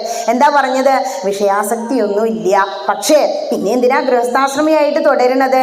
അപ്പോൾ തിരിച്ചൊരു ചോദ്യം ചോദിക്കുമ്പോൾ ഒരു നോട്ടാണത്രേ, അങ്ങും ഗൃഹസ്ഥാശ്രമിയല്ലേ? ഭഗവാൻ സർവജ്ഞന, പരമാത്മജ്ഞാനം നേടാൻ വേണ്ടി സാന്ദീപനി ഗുരുവിൻ്റെ കീഴിൽ പോയി. സർവലോക മഹേശ്വരനായ ഭഗവാൻ, എല്ലാം അറിയുന്ന ഭഗവാൻ. അതെന്താ പറയുന്നേ? ആത്മജ്ഞാനം നേടാൻ ഒരു ഗുരുവിനെ സ്വീകരിക്കണം. അത് നമുക്ക് ആരാണോ നമ്മളുടെ ഗുരുതുല്യനായി തോന്നുന്നത് അവരെ നമ്മൾ സ്വീകരിക്കണം എന്ന പാഠ. ഭഗവാൻ പോലും മനുഷ്യനായി ശരീരമെടുത്തിട്ട് ഗൃഹസ്ഥാശ്രമം നിറഞ്ഞാടി. ഗുരുവിനെ സ്വീകരിച്ചു, ചിട്ടയായി ജീവിച്ച് നമുക്ക് ചെയ്ത് കാണിച്ചു തരിക, എങ്ങനെ ഒരു അതിഥിയെ പൂജിക്കണമെന്ന് ചെയ്ത് കാണിച്ചു തരിക. അപ്പം നമ്മൾ എന്താ ചെയ്യേണ്ടത്? ഭഗവാൻ കാണിച്ചു തന്ന ആ ജീവിതം 4 ആശ്രമങ്ങളിലൂടെ പോയി ഗുരുകുലം ബ്രഹ്മചര്യം അനുഷ്ഠിച്ച് ഗൃഹസ്ഥാശ്രമം സുന്ദരമായി കൊണ്ടാടി എല്ലാ സുഖഭോഗങ്ങളും അനുഭവിച്ച് പുത്രന്മാരെ ജനിപ്പിച്ച് വാനപ്രസ്ഥത്തിലേക്ക് കടക്കുക. അതാണ് ഹൈന്ദവൻ ചെയ്യാത്തത്. വാനപ്രസ്ഥം എന്ന് പറഞ്ഞാൽ പണ്ടൊക്കെ കാട്ടിലേക്ക് പോവായിരുന്നു ഭാര്യയും ഭർത്താവും കൂടി. ഇപ്പൊ കാടൊക്കെ ഇല്ലാതെ കാട്ടിലുള്ള മയിലും കുയിലും പന്നിയൊക്കെ ഇപ്പൊ എവിടെയാ? നമ്മളെ നാട്ടിലാ. അപ്പൊ നമ്മളെ നാടനെ കാടെന്ന് ആലോചിക്കുക. പിന്നെ വീടിന്ന് വിട്ടു പോകാനൊന്നും നമുക്കൊരു സാഹചര്യം, ആരോഗ്യം പണ്ടുള്ളവരെ പോലെ ഇല്ല. ഓരോ യുഗങ്ങളിലും ആരോഗ്യത്തിനെ കുറിച്ചും ആയുസ്സിനെ കുറിച്ചും പറയുന്നുണ്ട്. കൃഷ്ണൻ 125 വയസ്സാണത്രേ കുരുക്ഷേത്ര യുദ്ധം ചെയ്യുമ്പോൾ. ഉദ്ധവൻ പോകുന്ന സമയത്ത് 111 വയസ്സാണത്രേ. അങ്ങനെ ആകുമ്പോൾ ഇവിടെ നമുക്ക് ആയുസ് കുറവാണ്. അപ്പം എന്ത് ചെയ്യണം? ഈ ഒരു അന്തരീക്ഷം നമുക്ക് കിട്ടിയതിനെ കുറിച്ച് ഓർത്ത് എല്ലാവർക്കും ദുഃഖം. എല്ലാവരും എന്താ പറയാന്നോ, ഇതൊന്നും ഒരു ശരിയല്ല ടീച്ചറെ, ഒരു വലിയ ക്ഷേത്രത്തിൽ ഇതാ ഗുരുവായൂരൊക്കെ ജനിക്കേണ്ടതായിരുന്നു. നിങ്ങളെ ഭഗവാൻ അനുഗ്രഹിച്ചതാ. ഇതും ഇല്ലാത്ത എത്ര ക്ഷേത്രങ്ങളുണ്ടെന്നറിയോ? ഒരു മാതൃസമിതി ഇല്ല, ഒരു നല്ലൊരു കമ്മിറ്റി ഇല്ല. കഷ്ടിങ്ങനെ പൂജ പേടിച്ചിട്ട് കൊണ്ട് നടക്കുക. പേടിച്ചിട്ടല്ല നമ്മൾ പൂജ ചെയ്യേണ്ടത്, ഇഷ്ടം കൊണ്ടാണ് നമ്മൾ പൂജ ചെയ്യേണ്ടത്. ഇവിടെ അങ്ങനെ ഇരുന്ന് ഇനിയിപ്പോൾ നമുക്ക് സുഖമായില്ലേ? ഇവിടെ 4-5 വരി അങ്ങോട്ട് ഇട്ടിട്ട് ഇരുന്നിട്ട് സഹസ്രനാമം, വിഷ്ണു സഹസ്രനാമം ചൊല്ലി അങ്ങോട്ട് അർച്ചിക്കുക. മദ്ദി എന്നാ പറയുന്നത്. യജ്ഞം സമർപ്പിക്കട്ടെ. എന്തെങ്കിലും സംശയമുണ്ടോ? വാനപ്രസ്ഥവും കഴിഞ്ഞ് സന്യാസം. വീട്ടിൽ തന്നെ ആ വാനപ്രസ്ഥം, വീടന്നെ എന്ത് സന്യസിക്കാൻ വേണ്ടി ഉപയോഗിക്കാന്ന് കൃഷ്ണൻ നമുക്ക് കാണിച്ചു തരിക. കൃഷ്ണൻ അവസാനം ദ്വാരക മുങ്ങാൻ പോവുകയാണ് എന്ന് മനസ്സിലായി. ശാപം കാരണം എന്ത് ചെയ്തു? എല്ലാ യദുക്കളെയും എന്ത് ചെയ്തു എന്നോ പ്രഭാസ തീർത്ഥത്തിലേക്ക് കൊണ്ടുപോയി. അവിടെ അവര് കുളിച്ച്, യമുനയിൽ കുളിച്ച് യദു വൃദ്ധന്മാരോട് പറയാണ്, നിങ്ങൾ പിതൃതർപ്പണം ചെയ്ത്, ഇപ്പോഴും നമ്മൾ നോർത്തിൽ പോയാൽ അതൊക്കെ ചെയ്യുന്നുണ്ട്, ശ്രേഷ്ഠന്മാരായ ബ്രാഹ്മണർക്ക് ദാനം നൽകണം. എന്തേ അങ്ങനെ പറഞ്ഞ്? ശ്രേഷ്ഠന്മാരായ ബ്രാഹ്മണർക്ക് നമ്മൾ കൊടുക്കുകയാണെങ്കിൽ അർഹത ഉള്ളവർക്ക് കൊടുക്കണം എന്നാ. ദാനം പാത്രം അറിഞ്ഞു വേണം എന്ന് അതാ പറയുന്നത്. കാരണം നമ്മളൊരു കൃഷി ചെയ്യുകയാണെങ്കിൽ ഫലഭൂയിഷ്ടമായ മണ്ണാണെങ്കിൽ അതിൽ നമുക്ക് വിളവ് കൂടുതൽ കിട്ടും. അതുപോലെയാ ശ്രേഷ്ഠന്മാരായ ബ്രാഹ്മണർക്ക് കൊടുത്തു കഴിഞ്ഞാൽ നമുക്ക് നല്ല അനുഗ്രഹം കിട്ടും. അതുകൊണ്ടാണ് അങ്ങനെ പറഞ്ഞ് ഭഗവാൻ വരെ ഇവിടെ ജനിച്ച് ജീവിച്ച് ഈ 4 ആശ്രമങ്ങളും നിറഞ്ഞാടി കാണിച്ചു തന്ന് അവസാനം ശരീരം ഉപേക്ഷിക്കുക. അപ്പൊ പിന്നെ നമുക്കിതിൽ കെട്ടിപ്പിടിച്ചുകൊണ്ടിരിക്കാൻ പറ്റുമോ? ഇല്ല. ഈ ശരീരം ഉപേക്ഷിക്കുന്നതിന് മുമ്പ് ഞാൻ ജ്ഞാനപ്പാന വായിക്കും, ഹരിനാമകീർത്തനം വായിക്കും, രാമായണത്തിലൂടെ പോകും, മഹാഭാരതം പൂർണ്ണമായും വായിച്ചു മനസ്സിലാക്കും, ഭാഗവതം ഒരിക്കലെങ്കിലും വായിച്ചു തീർക്കും, പിന്നെ നാരായണീയത്തിലൂടെ അത് പിന്നെ നിങ്ങൾ പോകുന്നുണ്ടാകും. അവസാനം നമ്മളിവിടെ വന്ന് ഭാഗ്യസൂക്തം, പുഷ്പാഞ്ജലി, പുരുഷ സൂക്തം എന്നൊക്കെ പറയില്ലേ, ഒരു 25 സൂക്തങ്ങളെങ്കിലും വേദമന്ത്രം ഞാൻ സ്വരിച്ച് ചൊല്ലാൻ പഠിക്കും എന്നങ്ങോട്ട് തീരുമാനിക്കുക. ഇപ്പോൾ ഗായത്രി ചൊല്ലണം എന്ന് പറഞ്ഞു. ഗായത്രി ചൊല്ലുമ്പോൾ സ്വരിച്ച് ചൊല്ലണം. പല ഈണത്തിലും താളത്തിലും ഒക്കെ യൂട്യൂബിലൂടെ ഗായത്രി വരും. ഈ ഗൂഗിൾ ദൈവങ്ങളെ മുഴുവനൊന്നും വിശ്വസിക്കേണ്ട. കാരണം ആ സ്വരിച്ച് ചൊല്ലിയില്ലെങ്കിൽ അവസാനത്തെ വരിയൊക്കെ ചൊല്ലുമ്പോൾ അന്ന എന്ന് പറഞ്ഞാൽ ഇല്ല എന്ന്, അന്നഫ് എന്നുള്ള അഫ് എന്നുള്ള ശബ്ദം വരണം, പാന്ന് പിന്നീട് വിസർഗത്തിന് ശേഷം വരുമ്പോൾ. ആ നിയമങ്ങളൊക്കെ അറിഞ്ഞുകൊണ്ട് വേദം സ്വരിച്ച് ചൊല്ലി ഒരു ശിവരാത്രിക്ക് ഈ മഹാദേവന്റെ മുന്നിൽ വന്ന് ശ്രീ രുദ്രം ഓം നമോ ഭഗവതേ രുദ്രായ എന്നും പറഞ്ഞ രുദ്രം അങ്ങോട്ട് സമർപ്പിക്കാൻ ഒരു ഭാഗ്യം തരേണമേ വാസുദേവപുരത്തപ്പ എന്ന് പ്രാർത്ഥിച്ച് നിങ്ങളുടെ മാതൃസമിതിയിൽ എല്ലാവർക്കും അനുഗ്രഹം ഭഗവാൻ തരട്ടെ. ഇനിയും ഇനിയും ഒരുപാട് ഗുരുവായൂർ ഏകാദശികൾ, ഭഗവാന്റെ ഓരോ പിറന്നാള്, ഓരോ ആഘോഷങ്ങള് ഇവിടെ ഇതുപോലെ വന്നിരുന്ന് ജ്ഞാനയജ്ഞത്തിന് മുന്നിൽ, ഭഗവാന്റെ മുന്നിൽ ഈ മനസ്സും ശരീരവും സമർപ്പിക്കാൻ കഴിയട്ടെ എന്ന് പ്രാർത്ഥിച്ച് ഈ ജ്ഞാനയജ്ഞം ഞാൻ വാസുദേവപുരത്തപ്പൻ്റെ കാൽ കീഴിൽ സമർപ്പിക്കുകയാണ്. യജ്ഞം സമർപ്പിക്കാൻ പോവുകയാണ്. ഹരേ നാരായണ, ഏകാദശിയല്ലേ, ഹരേ രാമ എന്ന് പാടിയല്ലേ, ഹരേ രാമ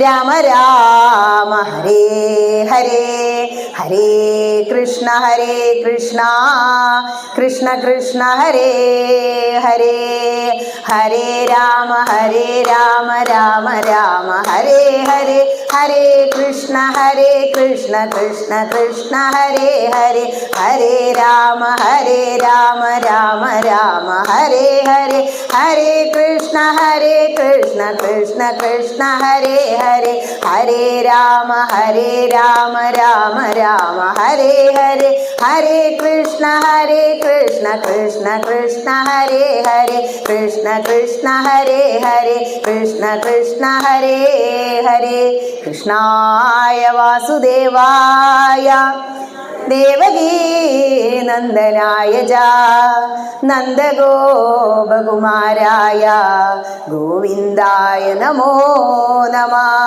കൃഷ്ണായ വാസുദേവായ ഹരയേ പരമാത്മനെ പ്രണതക്ലേശനാശായ ഗോവിന്ദായ നമോ നമഃ. ഭവേ ഭവേ യഥാ ഭക്തി പാദയോസ്തവ ജായതേ തഥാ കുരുഷ്വ ദേവേശ നാഥസ്ത്വം നോ യദ പ്രഭോ. നാമസങ്കീർത്തനം യസ്യ സർവപാപപ്രണാശനം പ്രണാമോ ദുഃഖശമന തം നമാമി ഹരിം പരം.